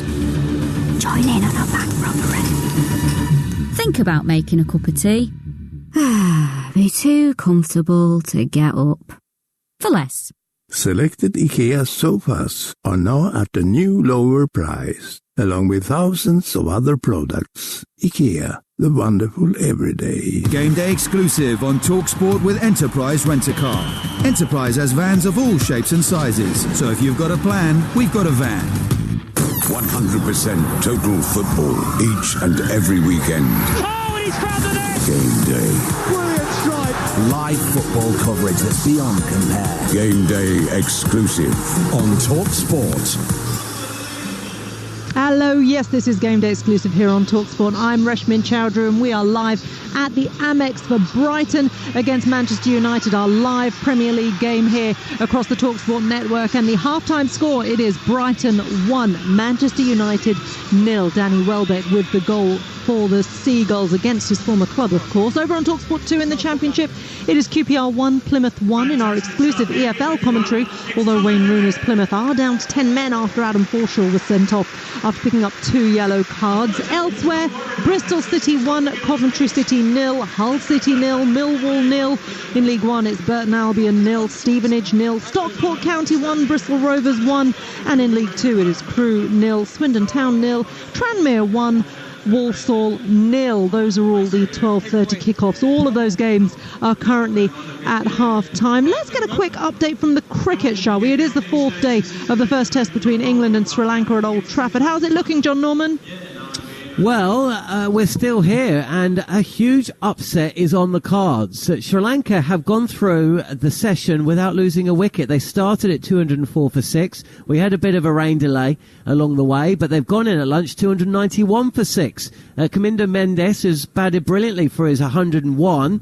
He was dropped yesterday on 39 by Gus Atkinson, and Dinesh Chandimal has shrugged off that blow to the finger that required a stay in the hospital for an hour or so yesterday. He's 62, and Sri Lanka will believe at lunch that they can pull off what would be one hell of a surprise if they were to overturn and beat England. Remember, at one stage they were 6 for 3 on day one. Yesterday they were 1 for 2. So they haven't started their innings very well, but they are finishing it very strongly. And England will be sweating. Sri Lanka now lead by 169 runs. They've got 4 wickets in hand at lunch here on day 4 at Old Trafford. 291 for 6. Well, they're keeping everyone on edge, aren't they, the Sri Lankans? Thank you very much, John Norman. Let's keep talking about our live Premier League game here on Talksport. Brighton against Manchester United, where Brighton are currently leading the visitors by a goal to 0 at half-time. Let's get the latest from Betfair, shall we? The official betting partner of Talksport's Premier League coverage. Odds update on Talksport with Betfair. Play different this August with a completely free ACCA or Bet Builder each weekend on football. Opt in and previous deposit required. Max free bet varies from £1 to £10 per customer. Minimum odds and terms and conditions apply. 18 plus gambleaware.org. Alex Boys from Betfair joins us now. Alex, how are the odds looking after what we've seen in this first half then? Yeah, well, Danny Welbeck, he's been the difference, hasn't he? I actually mentioned him before the game, if you remember. He's haunted Manchester.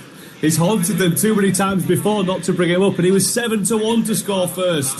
So well done to anyone who were on that as he prodded home. He fired Brighton into the lead, and the Seagulls are now 8-13 to get the job done in the second half. I think despite the game not massively coming to life, they've probably looked the most threatening on the break, I would say. You can back Manchester United now at 11-2, but be warned, they have a higher loss percentage against Brighton than any other side in the Premier League. They do have Garnacho, Joshua Zirkzee still on the bench. Maybe they'll come on to get them over the line like they did last week. The draw is 13-5. I can also tell you, Reshman, that Betfair took almost double the number of bets on Manchester United to win this game compared to Brighton. So plenty of Betfair punters will be hoping that Eric Ten Hag can bring a bit of magic in that dressing room and turn it around. And just quickly on the half-time bet builders, I wanted to mention a card double actually for Joel Veltman and Bruno Fernandes. Veltman's already committed a foul, and Bruno was actually booked in the last 2 games against Brighton, and they just look like they're getting a little bit on edge, those two. And I would say that in the second half that could boil over, so he can back the double at 24-1. Do you know what? Who knows what is going to happen in the second half? Really, really looking forward to it.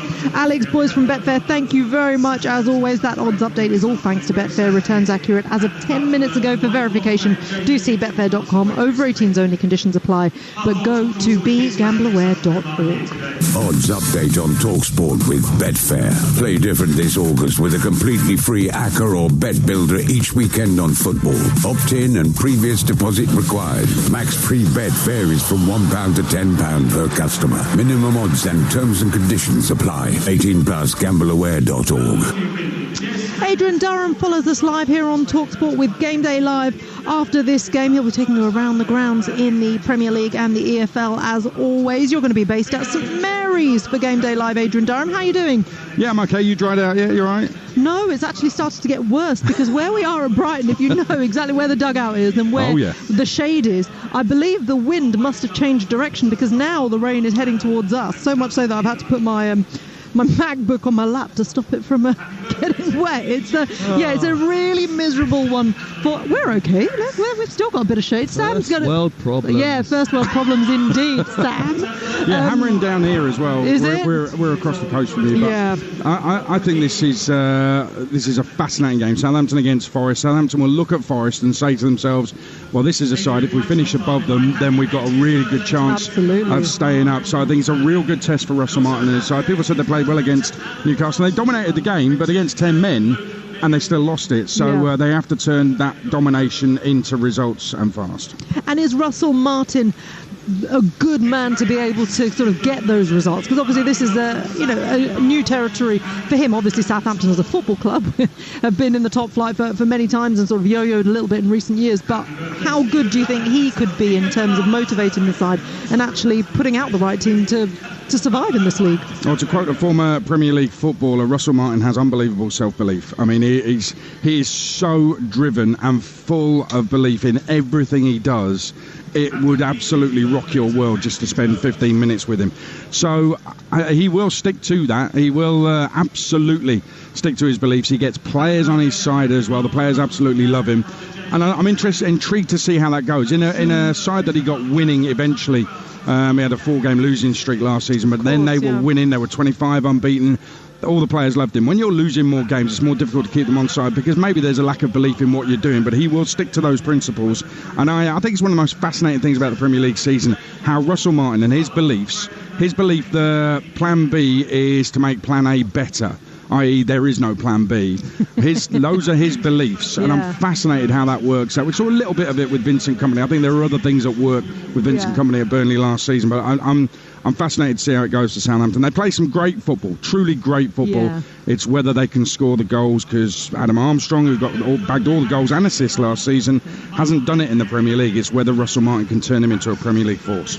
Yeah, and that is the question, isn't it? But as you say, I mean, what a turnaround for the club in the Championship, and the way they came back was pretty impressive, wasn't it? So lots to look forward to, if you like, for Southampton to see how they do. We talked about it a little bit. Manchester City face Ipswich Town. That game's live on Talksport 2 at 3 p.m. It's so interesting for Ipswich because, look, they face Liverpool at home in their opening game. Manchester City away. A real baptism of fire for them. What do you expect Kieran McKenna to do against the mighty, masterful Pep Guardiola? Try to keep the score down. 3 years ago this month, Ipswich lost back-to-back league games at Cheltenham and Burton Albion, while City were winning yet another Premier League title. Again, it's another fascinating encounter. The Premier League, every round of matches has fascinating encounters. Man City, Ipswich, live on Talksport 2 is another one of those, I think. You can't see anything other than a City win, can you? I think it's, I feel sorry for Ipswich Town to even say that, because I really enjoyed watching them. Darren Bent is looking across at me going, what? I know, the Tractor Boys have been such a sensation, haven't they? Really enjoyed watching them as well, like kind of sort of rise up the ranks, haven't we, in the last couple of seasons. Let's see what they can do, what they can save at Manchester City, right?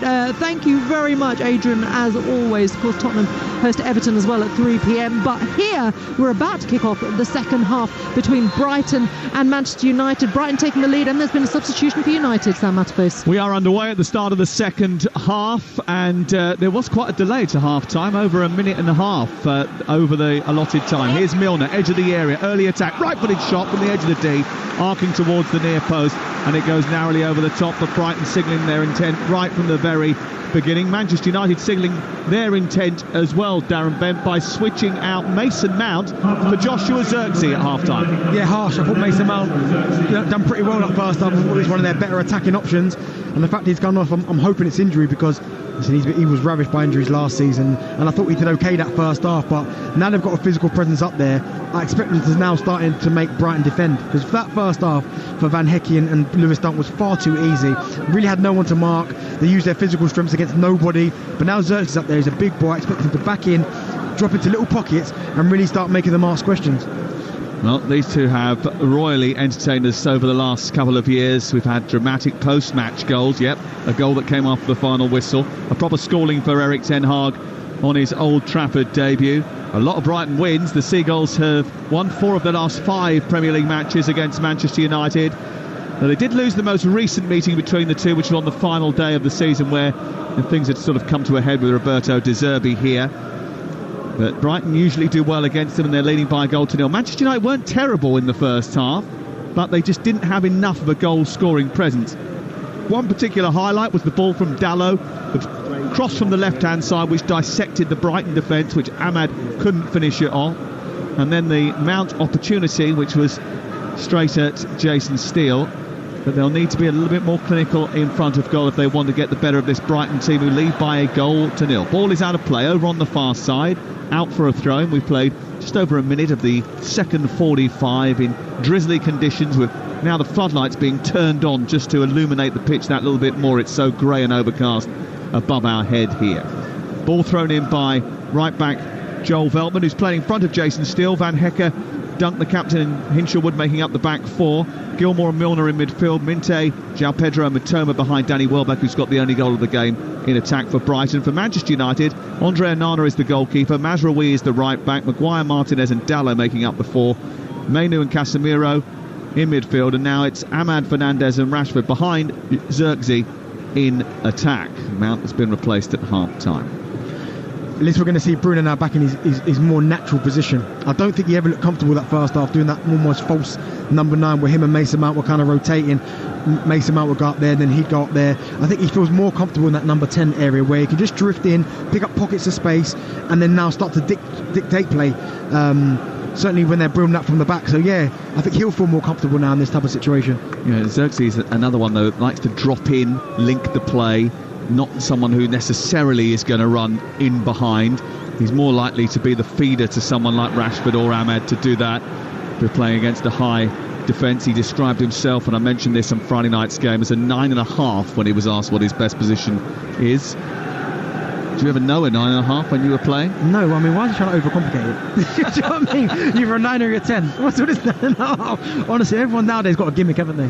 They can't just be a 9 or a 10 or just say, do you know what, I prefer to play in that pocket of space. They've got to now start throwing out 9.5s. What happens to just, I'm a forward? Yeah, exactly that. I'd like him to be a goal scorer. That's what I'd like him to be. Yeah, I think he would like to be a goal scorer too. He has already got one Manchester United goal, and it was a terrific finish. Darren Bent would have been proud of that. An instinctive finish at the end of the Fulham game. Not got going again at the start of the second half. Manchester United have possession on halfway, with a drenched Harry Maguire sending the ball out to Mazraoui, then going on and taking it forward into the path of Ahmad. Ahmad back to Mazraoui on this right side, tackled by Welbeck. Ball goes out of play, and it's away for a throw-in on this near side. Brighton 1, Manchester United 0. And Matthias de Ligt, summer signing from Bayern Munich for Manchester United, and Alejandro Garnacho warming up away to our left-hand side. Does he have to turn around to Erik ten Hag? Is there any chance? I mean, I wonder what is going through Garnacho's mind, because he came on in the Community Shield final and looked so sharp. Scored a really good goal, and I thought, okay, this is his time now. And the fact that he started both of the opening Premier League games on the bench, he must be getting a little bit frustrated. Here on the right side, Minte taking on Dallo again, getting into the penalty area. The cross comes in, it's blocked by Dallo, spoons up into the air and drifts behind and away for a corner kick over on the far side. Still 1-0 to Brighton. In the Championship, Bristol City lead Coventry by a goal to nil. Coventry beat them in the EFL Cup, didn't they, in the first week of the season? Hull 0, Millwall 0.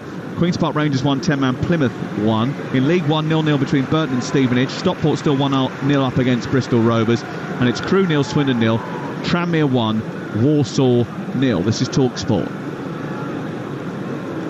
Corner kick far side to be taken by James Milner. Left arm in the air, right-footed delivery, and outswinger towards Van Hecker, who flicks it on. It comes back to Minte, who gets onto the ball quicker than Dallo, then slipped as he went to cross it. One back by Matoma. Xerxes dribbling with it inside his penalty area, gets dispossessed. Then he wins it back, gives it straight back to Gilmore near side. Then across comes Mazraoui. His sliding intervention spoons the ball out towards the near touchline, but Brighton have very quickly got it back in Manchester United's territory. Yeah, just recycling it again there, Lewis Dunk, not trying to force the ball forward again, just making everyone just relax for a little bit. They dealt with that situation well there, Manchester United. I mean, Xerxes will learn pretty quickly that you can't do a Cruyff turn in your own box, and he gets away with it. But no, yeah, really composed play there from Brighton, playing up from the back. João Pedro getting beyond Martinez and squirming forward. He runs down the left-hand side, it opens up for him, he feeds Milner into the box, pokes it towards goal, it's cleared off the line.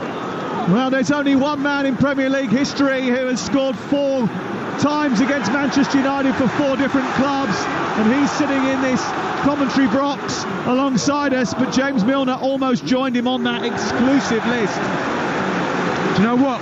it fell to the wrong man. I mean, James Milner does everything right. It's a really clever blindside run. He gets across Maguire, who can't touch him, and he gets the toe on it, and he beats Onana, but he just can't get enough on it. I mean, it's really good defended by Dalot, who covers round, but I mean, Martinez there again, absolutely bullied by João Pedro. It's not a foul, and he picks the right pass. It's a clever run from James Milner, but he just can't get enough on it. He beats the goalkeeper, but Diallo obviously sensing danger, getting himself back onto the line, and it's great defending in the end. Diogo Dalot getting back, covering his goalkeeper and sparing Manchester United's blushes, and James Milner almost scoring once again against Manchester United.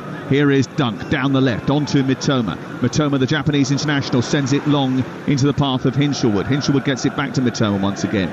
Everybody drenched by the relentless rain, even Fabian Herzler, who's come out, he's actually got rid of his cap for some reason, and is screaming instructions from the near touchline. Little flick by Milner, doesn't reach the path of Welbeck and goes into the arms of Onana away to Welbeck. 53 on the clock, live on Talksport. Later on today, round the ground with Adrian Durham.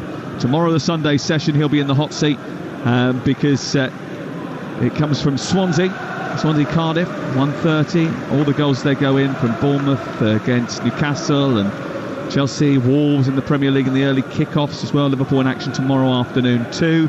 We'll keep you updated with everything here on Talksport.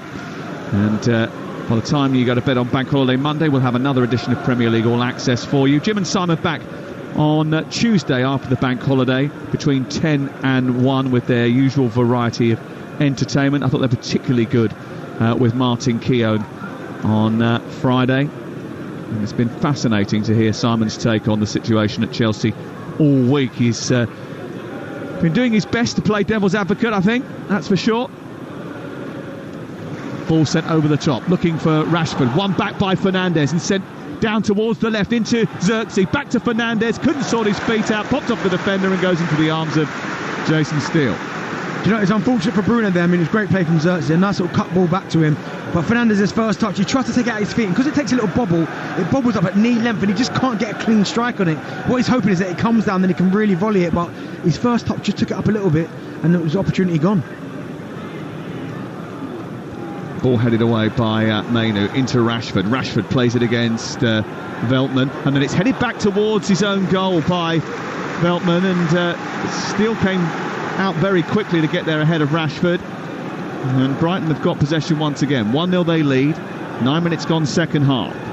It's a little bit faster pace to the game at the start of the second half, and Brighton are dictating that pace.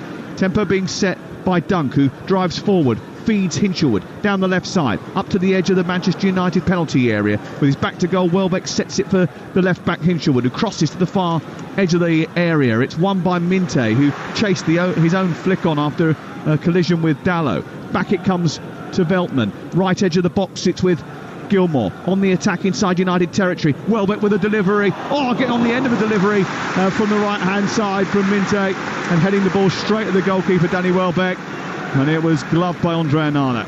Great play for Minte there, going back onto his left foot and just leaving it into an area, not whipping it with too much pace.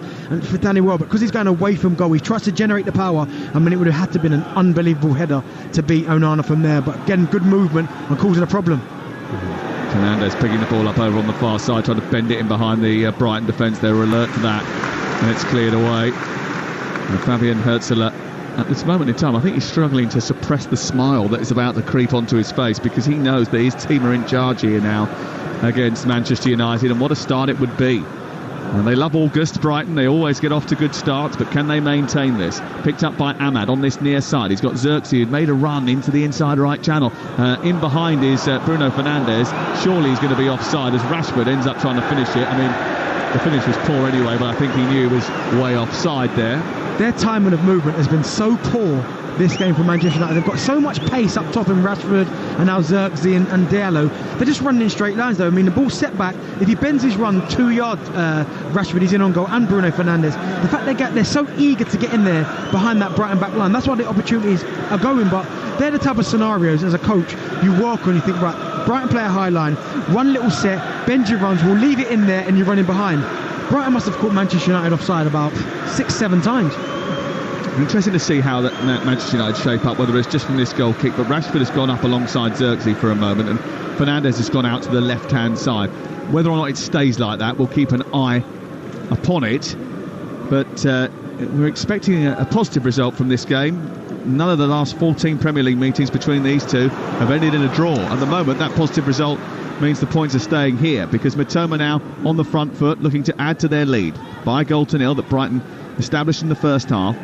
It's on the left-hand side with João Pedro, the Brazilian, looking to take on his compatriot Casemiro, who just held firm on the edge of the box and said, "You shall not pass." They go back into midfield, and Gilmour, who sends a lovely ball down the left channel, looking for the run of Milner, who gets there ahead of Amad Diallo and then beats him, has his shirt tucked back, wins a free kick. And that's what I'm talking about, timing of movement in behind. James Milner, sensing when that little ball was set backwards, he makes that run in behind, and it's a lovely slided pass from Billy Gilmour. But because the timing of the movement is right, there's nothing Diallo can do, and it's a clear foul. And when Milner gets his body across him, he drags him back by his shirt. Again, another opportunity for Brighton. When he started his first season for Leeds United, Amad Diallo wasn't even born. James Milner, though, has won the free kick down this left-hand side. And he's going to take the free kick, or he may well leave this to Minte, because it could be a decent outswinger, this, actually, for a left-footer. There is a collection of Brighton shirts on the back edge of the 6-yard box, just lurking with intent. There's Hinchwood at the edge of the box, free as a bird. And on the edge of the D, Billy Gilmour is waiting too. Everybody in Manchester United red inside the area. Minte with the delivery. Into Welbeck, he rises and hits the top of the crossbar. Back in by Mitoma, away by Maguire, headed down by Welbeck, and he can't believe he hasn't got a second goal. Brilliant cross from Minte. Welbeck rose brilliantly inside the box above absolutely everybody. It was a terrific header. Maguire didn't get anywhere near him, and he thumped the crossbar. That is a lovely header from Danny Welbeck. Gets up really, really early, and he doesn't try and get as much power on the header. He just tries to guide it into that far corner, and he does everything right, but just gets maybe a little bit too much on it. And I mean, he directs it perfectly, and it just hits the underside of the bar. But his movement to get in between the two centre halves and just guide it into that far corner. Great delivery from Minton, great header from Welbeck, but just unfortunately gets a little bit too much on it. Danny Welbeck, who has been a real threat, and that was a brilliant opportunity for the former Manchester United man, who's on the ball, linking the play again over on the right side. He gives it back to Milner. Milner tries to send it in behind, and Minte's running, and there was just enough of a touch from Diogo Dalot, which took it away from Yankuba Minte, the Gambian international.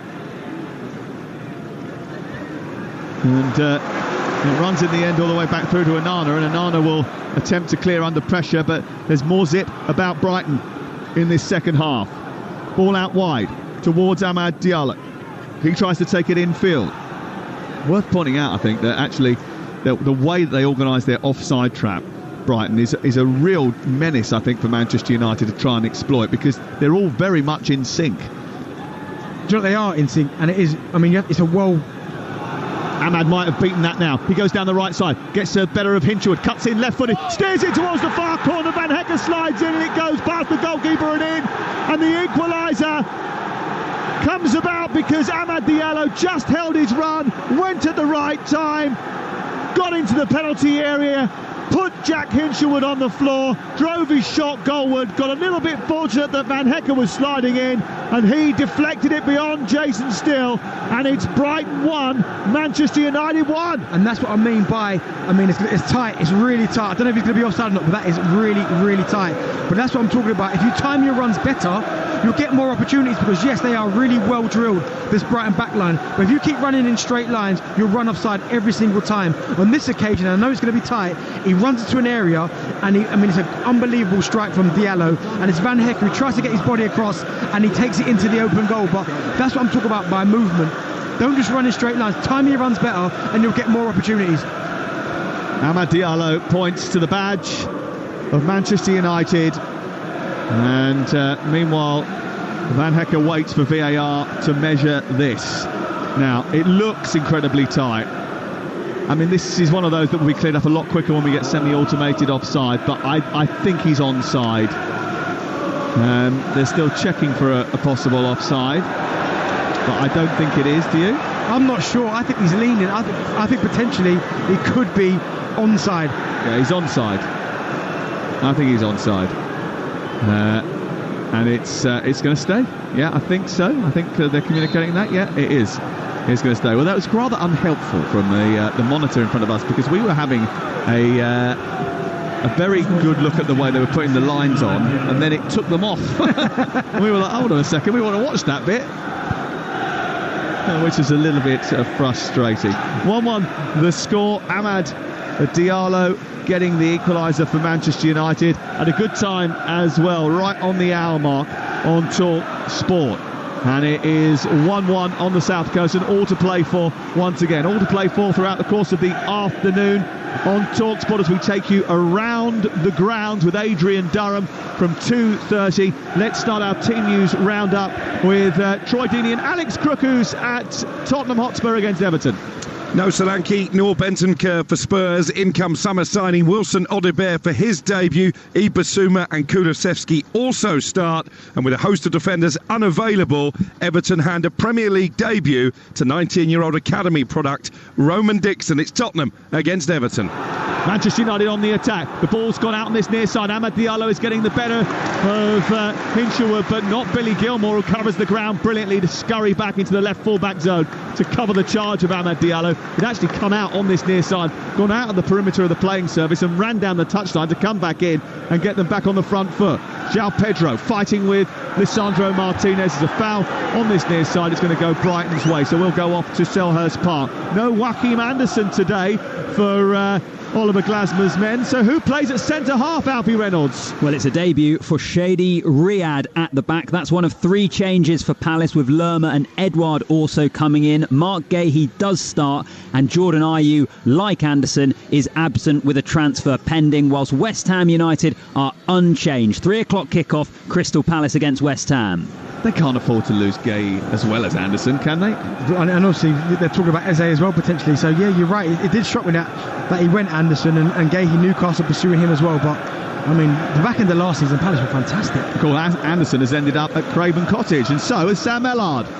Yeah, Fulham unchanged from their opening day defeat against Manchester United. Joachim Andersen and Sander Berge signed in the week, both not in the squad today. As for Leicester, they're also unchanged from the team that drew with Tottenham on Monday night. So Jamie Vardy leads the line once again. New boys Jordan Ayew and Oliver Skipp on the bench. Fulham-Leicester, 3 o'clock kickoff. And off to Ian Abrahams, who's watching at St Mary's, Nottingham Forest's visit. Are unchanged. It means Adam Armstrong makes his 400th career appearance. Mikulenkovic and Anderson come in for Forest. Bolly and Danilo, who was injured last week, are the ones to drop out. Alejandro Garnacho comes on for Marcus Rashford back here at the Amex Stadium.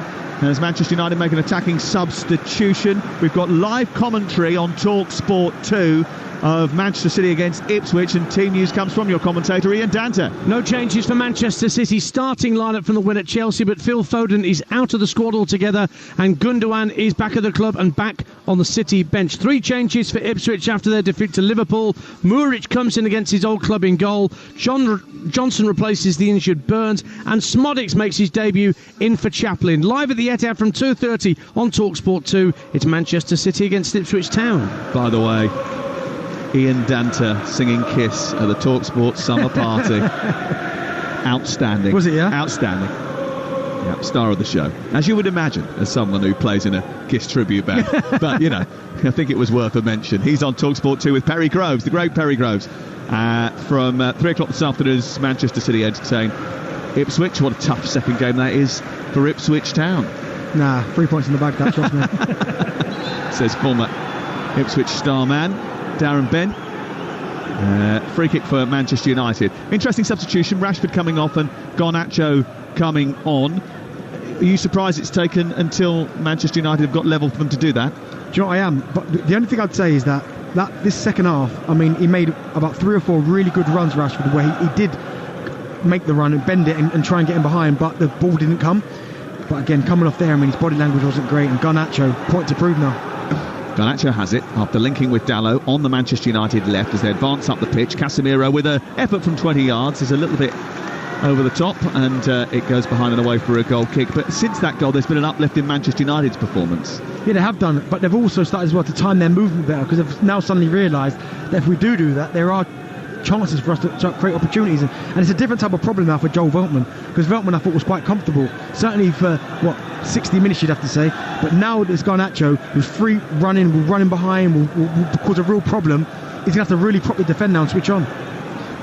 Far side, Van Hecker sends it long, and there's a bit too much space here for James Milner. Now Minte's drifted infield, links with Welbeck on the cusp of the centre circle. Inside that centre circle, a lovely little balletic turn by João Pedro, feeds Hinchelwood edge of the area. Should have released it to Welbeck, just delayed a little bit. Played it left instead to Matoma, who on the edge of the box tries to take on Mazraoui. Gets to the byline, then didn't get the cross in, then turns it back to Hinchelwood once again. He's a bit further out. Centrally is João Pedro. He's dropped deep to flick the ball over the top. Hinchelwood on the chase with Maguire, who went to try and hold him back and then decided against that, and then Hinchelwood couldn't quite keep it in play, and it was cleared by Maguire upfield. Xerxes tries to nudge it out towards Amad Diallo, didn't get enough on it, and it goes out of play and away for a throw-in to Brighton. 1-1 the score on Talksport as we approach 2 o'clock on this Saturday afternoon. If you're listening to Talksport, thank you very much for lending us your ears. We've got live coverage this afternoon from Adrian Durham at Southampton, taking you around the grounds. Every goal that goes in,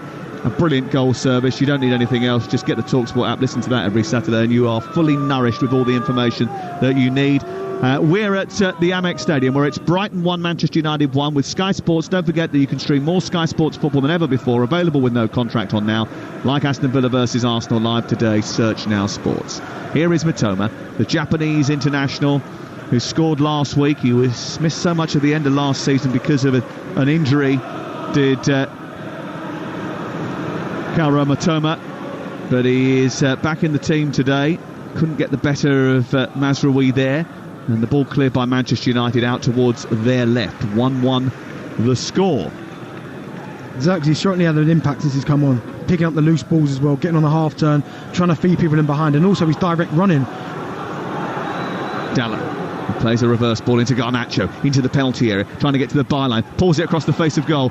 Amad Diallo is there. He runs out of the box, backwards rather than forwards, and that allows Brighton just to reset and get into shape.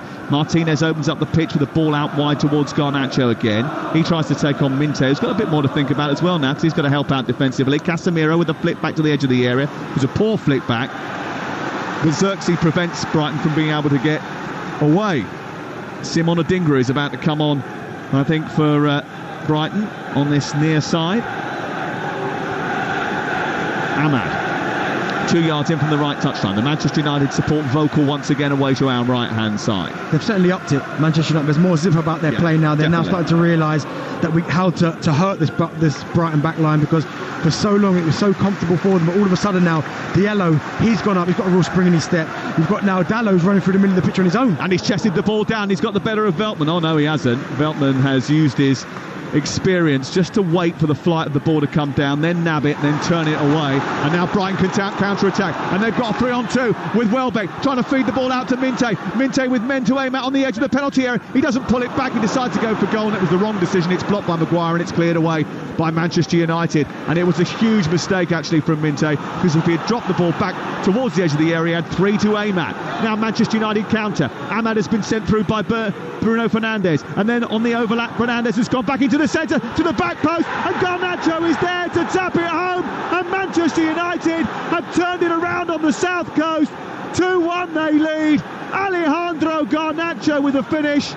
The referee is being spoken to by James Milner. They may well check this, because there might have been an offside decision here in the middle. If maybe, I think Joshua Xerxes got a touch on that. We'll find out very shortly. Manchester United are celebrating. Ruud van Nistelrooy is over and in the face of the fourth official on this near side to try and find out what is going on.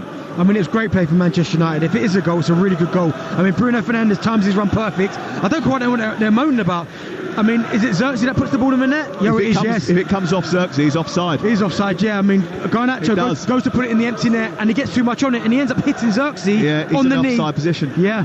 It's going to be chalked off, this, because he was sliding in, and then he tried to pull out the way, but it hit his knee before it went in the goal. But he was in an offside position when Garnacho had the shot.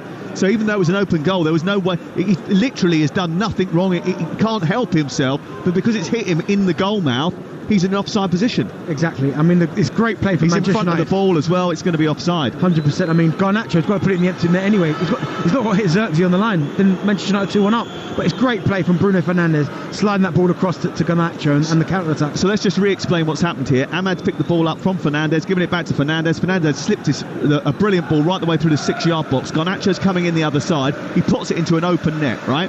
But that net is then being challenged by Xerxes, who's sliding in. Now, he is actually in offside position when that ball is kicked by Garnacho, and because it just takes the faintest of touches a millimetre out from the goal, he is in an offside position. So it's no goal. I mean, Garnacho's probably thinking to himself, why don't I just put it in the empty net anyway? Because I think he almost scuffs it in a little bit too much, and that's why it hit Xerxes. But again, that was devastating for Manchester United on that counter-attack again. Mazraoui's absolutely furious.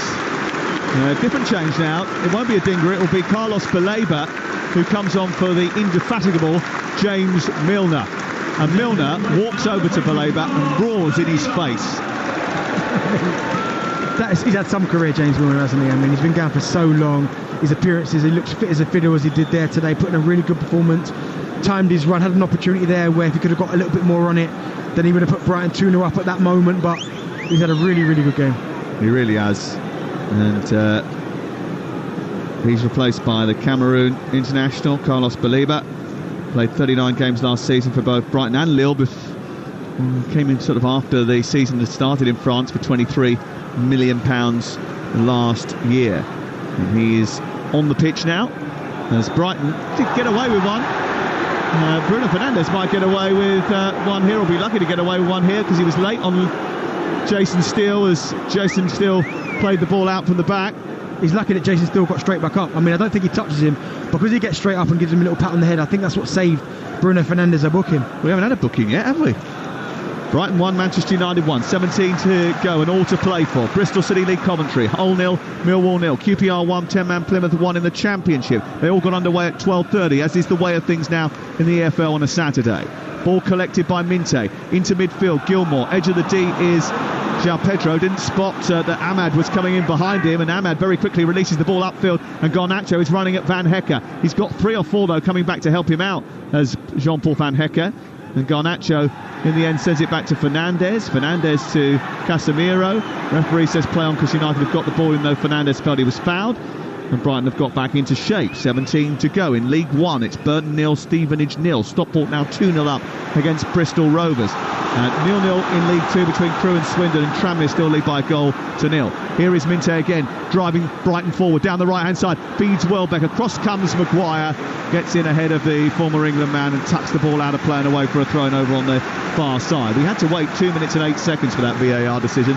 I must admit, once we'd seen the first replay, Darren Bent, it was pretty clear to us that goal had to be ruled out. 100%. I mean, I looked at Erik ten Hag, and even after the decision had been made, he was furious looking at the fourth official, but it was quite clear. Basic. It was basic. I mean, he was offside. It's unfortunate. He's probably more annoyed that Garnacho just didn't put it in the empty net, because he scuffs it and hits Xerxes. That's why Manchester United don't find themselves 2-1 up. But again, it was great play from those with Garnacho in their fantasy team will be a little bit disappointed as well. Are you one of those? Yes. Here is Minte over on the far side, feeding João Pedro. Welbeck tries to get it, and he was brought down on the edge of the penalty area by Amad Diallo, and it's going to be a free kick. Just to clarify, that's my fantasy draft team, not the one that you pick on a weekly basis. Obviously, I know that he hasn't started the last 2 games, but you can't ditch a Garnacho when you get that in the draft, right? Okay, there's a couple of games going on here. The producer back at base was giving me a little bit of stick in my ear. Was he? Yeah. Finished higher than him in the first week of the season, by the way. Yes, it is a marathon, not a sprint. 1-1 the score, 15 minutes to go, live at the Amex Stadium. Was it really sharp, Danny Welbeck, drawing the foul from Diallo? Yeah, getting his body in there, winning the ball back for his side, drawing fouls as well. Yeah, he's done really well. He's hit the bar as well with a really nice header, scored a really good goal. Yes. Just looked really sharp, he has. Also in my draft team. Oh my God. How many players have you got in this team, by the way? You got the Brighton squad. I only brought him in yesterday, Danny Welbeck. So how many points have you got now for your... Don't worry about that. Let's concentrate on the free kick, because Gilmour is going to take it 5 yards back from the edge of the penalty area. I think they're trying to get Scott McTominay involved. Or is it Matthias de Ligt? They're going to call him back. Yeah, Ruud van Nistelrooy, the Manchester United assistant manager. Goal scorer extraordinary. Almost as good a goal scorer as Darren Bent. Who? Ruud. Oh my goodness, you talk about one of the best. What? He was terrific. Oh, I promise you, he's one of them centre forwards we don't talk about enough. Yeah. Gilmour to take the free kick on the edge of the penalty area. Minte is standing over it as well.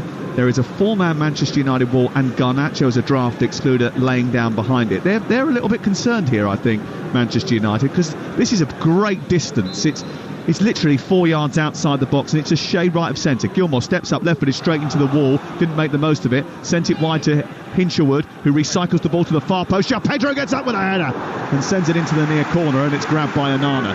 And an easy save. McTominay and de Ligt about to come on for Manchester United. 1-1 the score on the south coast. Here's Garnacho far side as they look to get up the pitch. Feldman ain't having any of those sort of tricks. He's easily won it. It's going to be a free kick against Kobbie Mainoo here. It might be our first yellow card for dragging down Baleba. And we might get our changes now. Julio Enciso is about to come on. I mean, they've got some attacking talent, haven't they, Brighton and Hove Albion? When you look through their squad, it's pretty impressive, just the sheer number of players that they've got to call upon. I know that Paul Barber told Jim and Simon this week that they spent big in the last window, or this current window, because they've sold big over the course of the last few years. But the depth of the attacking talent is something else. Brighton started last week with a bloke who scored in each of the last 15 Premier League seasons, Japan's best player, a free £35 million winger, and they bought on an AFCON winner, and they're just about to bring on the guy who finished second in the Pushcast Award the year before last. Honestly, I mean, the strength and depth that they've shown over the last couple of seasons, the recruitment has been second to none. It's been fantastic. Danny Welbeck being replaced by Julio Enciso for the last 12 minutes of the game. And by the way, I haven't mentioned the fact that Evans Ferguson is still not up to full speed, and Brian Gruder, who came in from German football, is some talent too, by the way. Solly March has been out for a while. Solly March, yeah. Estepinian from left back. I mean, they've got some serious options. Bruno Fernandes is coming off, and he's going to be replaced by Scott McTominay. He gets booed, and Bruno Fernandes is now trying to stifle a smile as he comes off, and Maguire's gone off as well to be replaced by Matthias de Ligt for his second appearance in a Manchester United jersey. He's going to get more minutes than he got last week, Matthias de Ligt. So it's 1-1 between Brighton and Manchester United. You're listening to Talksport. We're live at the Amex Stadium, and a free kick to Brighton is going to take place about 10 yards in from the right touchline and 12 or so yards inside opposition territory. Brighton on the attack. Manchester United with quite a high line here. It's drifted in behind that high line. João Pedro trying to get there before Onana becomes scurrying out, grabs it into his body, and in that bright yellow jersey then bowls it out into midfield. Good take by McTominay, who turns and plays it out wide towards the far side. Looks for the return from Garnacho, who got it on halfway and then sent him down the left flank. Across goes Billy Gilmour to try and shuffle him out of play, and the two Scots collide, and it's a Manchester United throw. I just wonder if Eric Ten Hag's looked at the way the game's going and just thought to himself, do you know what, I'm not quite sure about us going on and winning this game. So bringing on the likes of McTominay and de Ligt, maybe getting a bit more defensive and more resolute in the middle of the park, certainly with McTominay, because I thought Fernandes looked quite sharp. And the other thing we have to point out is the fact that we didn't even mention in our discussion about attacking talent Jorginho, who's just been signed from Leeds, wearing the number 14 nowadays for Brighton. Still a little bit raw, but certainly has got some great abilities, and Hertzler was speaking about that in the week as Brighton come forward again. It's Matoma on the near side from Hinshelwood. Hinshelwood getting it back from Gilmour into Matoma, into the area. De Ligt gets it back to his goalkeeper, and he has to manage to clear out to this near side, and Amad Diallo scoops it over his head, feeds Joshua Zirkzee. He wanted to play it too early. He wanted to run too early, sorry, Amad, and he went just a little bit too early indeed, and the ball from Zirkzee actually would have been brilliant if he had stayed onside. Worth pointing out that Amad is actually currently mourning the death of his father's wife, who he very much saw as a mother. He received the news, but asked still to play today, so it's a tough day for him. And he has got on the score sheet for Manchester United. So in quite sort of difficult circumstances, he's produced a very good performance today. Do you know what he has? And he's looked really sharp. And do you know what will give him confidence, Sam, as well, is the fact that you look at little situations, the fact that Rashford has come off before him, I think will give him massive confidence, because he'll start to think, well, do you know what, maybe I'm starting to do things well, because we spoke about Garnacho's chomping at the bit. I think he's looked really sharp, Diallo, and Rashford hasn't. So the fact that he's now looked like he's going to stay on the pitch for the remainder, that will give him huge confidence. Brighton 1, Manchester United 1. Commentary have equalised away at Ashton Gate, 1-1 between Bristol City and Coventry.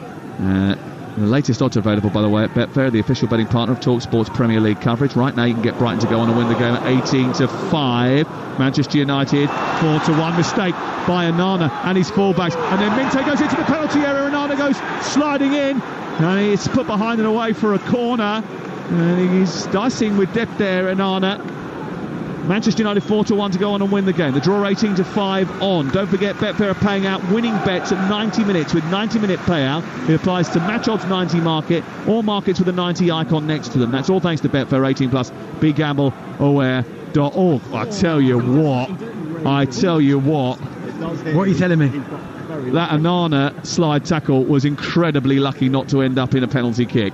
Here is the corner on towards the near side, flicked away by Matthias de Ligt, and it's out on this near side. I think he got enough of the ball that there wasn't going to be a complaint. I don't think it was going to be overturned by a VAR by any stretch of the imagination, but it was very dicey. He gets that wrong by a millimetre, and Manchester United are in a world of trouble. Causing their own problems again, trying to play out from the back. Onana giving Martinez a pass that was never really on. So Minter, though, doing really well defensively, winning the ball back and winning inside the corner. Another corner on this near side to be taken by Billy Gilmore, right-footed into a crowded penalty area. Onana comes for it, gets a big haymaker punch on it. It was a cracking punch from the Manchester United goalkeeper. It's headed back towards the edge of the penalty area by Hinshelwood, but Manchester United might get a chance to escape here, and the ball's been lofted long towards Garnacho, but Veltman has gone across again, and actually Joel Veltman has adapted well to life against Alejandro Garnacho. He's done really well there, because Garnacho's run, he stays in his own half. He's really intelligent with his movement, so he doesn't run in behind. But Joel Veltman there watched the ball all the way. He went all up in the air, and this guy's a header back to Van Hecker. Good defending. Last week, Brighton's attack was ruthless, capitalising on the Everton errors, defensive lapses. Danny Welbeck with a very good goal. He scored again today, but they haven't capitalised on the Manchester United mistakes that they've made. Manchester United, who didn't really make the most of their opportunities in the first half, have come back and got level and threatened to actually go on and win the game, and would have done if Joshua Zirkzee hadn't have been on the line, touching the ball past into an empty net after Garnacho had looked to have won it for them. But there's still 7 minutes plus stoppage time to play, and it is still all to play for on the south coast. What have you learnt about both these two teams today, Darren Bent?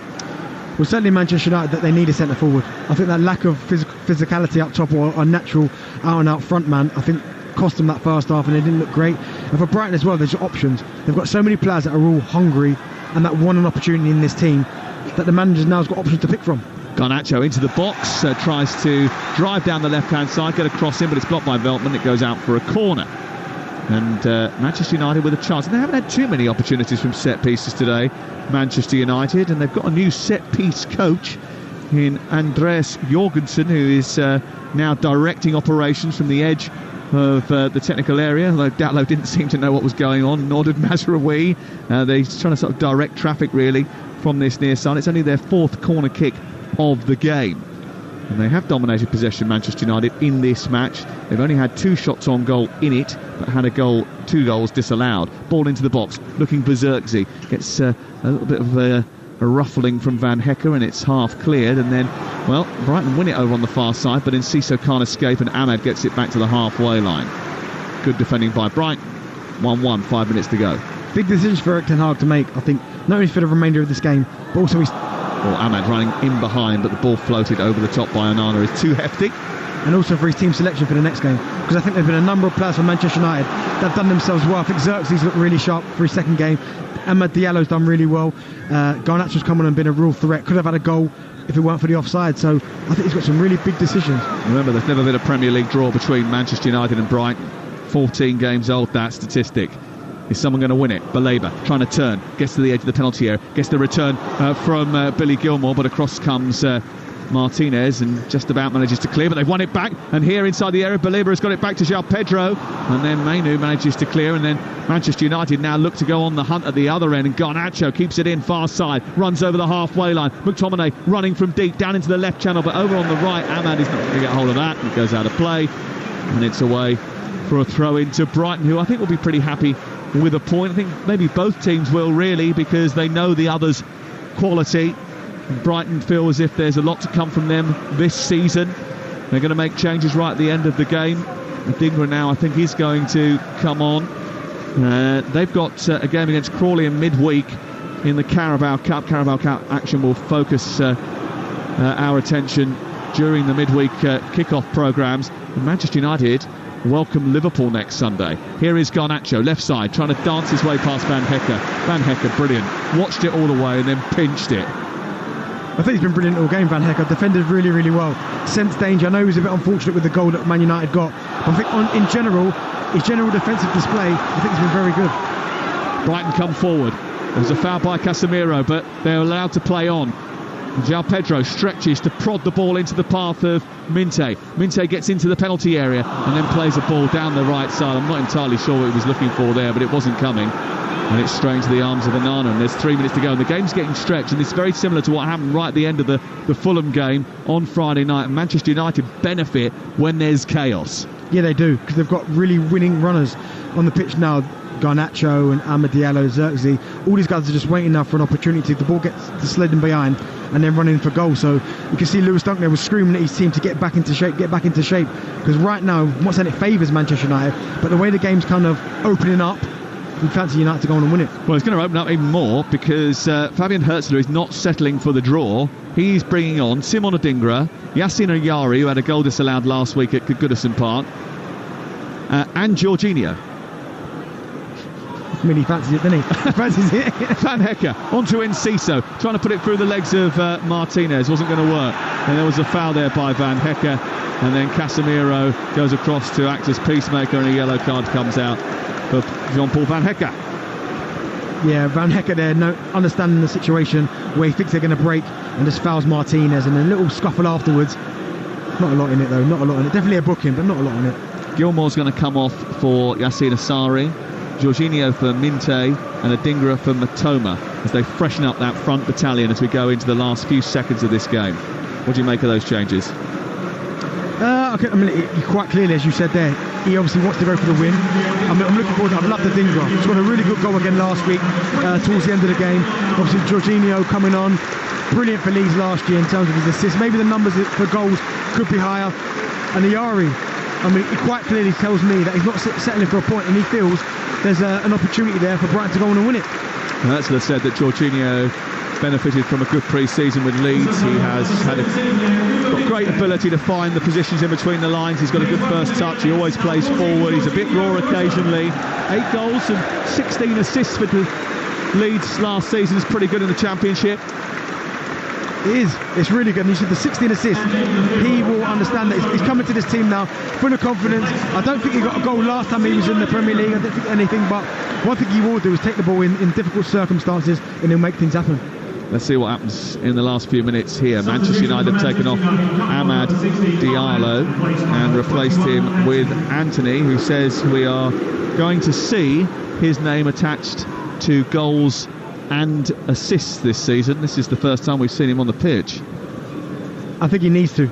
I mean, he's not quite at work from yet. Why, I don't know. He's had opportunities, but just hasn't taken them yet. Here he is, first touch, taking it out of the sky, down the right side, looking to get the better of Adingra, and Hinshelwood gets to the byline, tries to produce a cross. He does that, comes back to McTominay, swipes it goalwards, comes back to the edge of the area. Casemiro with an effort. It was poor in terms of its velocity, and it was easy to catch for Jason Steele, who immediately dispatches upfield. We've hit the 90. How many minutes are we going to have added on? 7 minutes of added time at the end of the 90. On Talksport, Brighton 1, Manchester United 1 with Enterprise Rent-A-Car, wherever the mission, home and away. Enterprise helps over 120,000 people every day. Won by Asari, turned by João Pedro into the penalty area. Dallo comes across and gets it back to his goalkeeper as Brighton go on the attack. Game very stretched now, very open. Are we going to get a winner? 7 minutes of added time, and they've just been told here that is what we're going to get on Talksport. We're going to be speaking to both managers straight after the game from the tunnel. Here is Jorginho on the right side for Brighton, who look on the march for a winner. Out to Veltman, his cross to the back post, and Adingra was rising, but it was just too high for him, and he couldn't get on the end of it, and it glances away to the near side, and it's received by Hinshelwood, and then Mazraoui makes a silly decision. They want to take the free kick quickly, they're not allowed to. I mean, that's bad refereeing there, because he spots the ball, Jack Hinshelwood, and rolls in Adingra, and Adingra's in, but the referee's pulled it back. But good play from Brighton again, working it down that right hand side. Rotier coming in, and that little reverse pass. Both teams, it's almost like Manchester United leaving a front four, Brighton leaving their front four, and there's all chaos and there's the gaps everywhere in the middle of the park. Well, it makes it for an entertaining spectacle. Will we get a winner? 91 gone. Here is Enciso to deliver. Needs to be pinpoint. Manchester United defending the edge of their 6-yard box with a line of 6, and everybody from Brighton is within range of that United penalty area. Enciso sends it into the centre. It's flicked away by McTominay. Xerxes didn't get a clean header on it. Comes down for Yassin Ayari, who hits it straight against the body of Dallo, and it goes out for a throw over on the far side. Yassin Ayari, who came off the bench last week, spent last season in the Championship with Coventry City and Blackburn on loan. He's a Swedish international. We're probably pleased that his mates at Coventry have got back in the game in the Championship. 1-1 there, 1-1 over on Talksport 2 between QPR and Plymouth, and 0-0 Hull Millwall. Here is Adingra again into Baleba, and then back to Hinshelwood. Van Hecker, 92 minutes on the clock. Still 5 minutes of stoppage time to play here on the south coast. Jorginho, big, strong, muscular, runs infield, skips past 2 challenges, feeds João Pedro. João Pedro on the edge of the box to Adingra, then dunk out wide to Enciso. He kicks it onto his right foot, looks to hit it, does hit it towards the far corner, and it was a driving shot from 25 yards, which went a yard over the top of the crossbar, and the Brighton fans looked to the heavens with their arms above their heads as if to say, that was close. The ball just wouldn't settle for him. I mean, he does everything right. He shifts it, he goes past the defender, and it's that last touch. If he pushes it out with his feet, he gets a better strike and goal. But because it's almost stuck under his feet, he's trying to manoeuvre it. He can't quite get a clean strike, but great play again from Brighton. Baleba getting back and dispossessing Kobbie Mainoo, and winning it back for Brighton, who have actually had most of the ball since that board went up for 7 minutes, and they made those changes. And Veltman is careering forward after taking it out of the sky on the halfway line to the right wing position, and Jorginho. Enciso is there, low ball into the near post, and Matthias de Ligt had to come across in front of the AFCON winner Adingra and put it out and away for another corner to Brighton in stoppage time. Really good defending there from de Ligt, because he sensed danger. If he misses that, Adingra puts it in the empty net, but he just makes sure and cover that near post space, gets through it and slides it out for a corner. Mazraoui got a bit of a clattering in that particular exchange, and as a result of that, he's had to be helped back to his feet to defend this corner kick in the 95th minute of the game. Manchester United got to hold firm here. They can't afford to lose this match down at the Amex Stadium. It's going to be Enciso's delivery, aimed towards the far post. All too much space for Adingra. He gets it out of his feet, but he's closed down quickly. Comes back towards the left-hand side via Ayari, in towards Adingra. Bends it to the far post. João Pedro is there, and he's scored, and they've done it again. Once more, Brighton causing Manchester United pain, and in stoppage time, Brighton, who have been belligerent and desperate to go on and win this game, have gambled, threw all their chips into the mix. Well, that gamble's paid off. João Pedro has scored, Manchester United are beaten, and Brighton once more are sending them packing without anything to show for their trip to the coast. It's Brighton 2, Manchester United 1. João Pedro better go and thank Adingra, because it's all about Adingra in this situation. He gets the ball in the edge of the box, he rises like a little bit, the ball comes back to him, it's a great pass, and he just leaves it in an area where you almost said to João Pedro, just go and head it in the empty net. He does that, he pulls it to the space, and he heads it down into the ground, and it It's a really good header. I mean, it's poor defending from Manchester United. They don't sense danger. They don't look behind them. João Pedro's there doing what all good centre forwards should do. Senses where the space is, and he heads it into the ground, back across Onana. Nothing he can do about it. Great goal, 2-1 Brighton. Fabian Hürzeler, take a bow, fella. Yep. He has gone for it. No, 1-1 against Manchester United. I'm not satisfied with that. Throw on 4 forwards. Let's go for it. Let's see if we can beat them. Well, since he did that, they've been only operating in Manchester United's half of the field. And now they have won the game in stoppage time against the team who they always seem to beat. Well, we saw last week Adingra come on and get himself a goal. Really good finish. And that situation there, I mean, João Pedro, it's a great goal. But I'm telling you now, it is all about Adingra, who just leaves the ball in a really nice area, doesn't put too much power on it, and says, go and head it in the empty net, and he goes and does that. Adingra down the left-hand side, motors towards the edge of the penalty area. Belieber comes across. We continue the trend of never having a Premier League draw between these two teams. Hürzeler said this week, in the end, it's about giving everything you have in your body. They should have the feeling during every game that every player is giving everything he has. Well, his brief has been executed by his players, Darren Bent. They've been absolutely outstanding, and not only the ones that started, the ones that have come off. Belieber's come on and been sensational, using his physicality, drawing fouls, winning the ball up, trying to create opportunities. They've all played their part. And again, Fabian Hürzeler, he must be so proud of his team, because this second half, since it went to 1-1, you feared how they'd react. They reacted really, really well, and they've been the better side since then. They could have lost the game. Let's be honest about it. Manchester United scored a goal which on any other day Xerxes wouldn't have got in front of. That wouldn't have been offside. It would have been very different. But they utilised that. They turned it back round. They harnessed the support that came their way. They knew they would have to suffer in this game. Hürzeler said that in his press conference yesterday. You know, there were going to be moments when things weren't going their way. They're playing Manchester United, but they had to stick in. The crowd had to stick with them. They had to go for it. They wanted to win. They have pretty much won this game. We've played nearly 98 minutes. It's Brighton 2, Manchester United 1. Live on Talksport. Once again, they're going to do it. And Brighton, who have got a brilliant record against Manchester United, are continuing with that. Well, it's another substandard saunter to the seaside for Erik ten Hag and Manchester United. The performance certainly not as bad in recent years, but the result the same.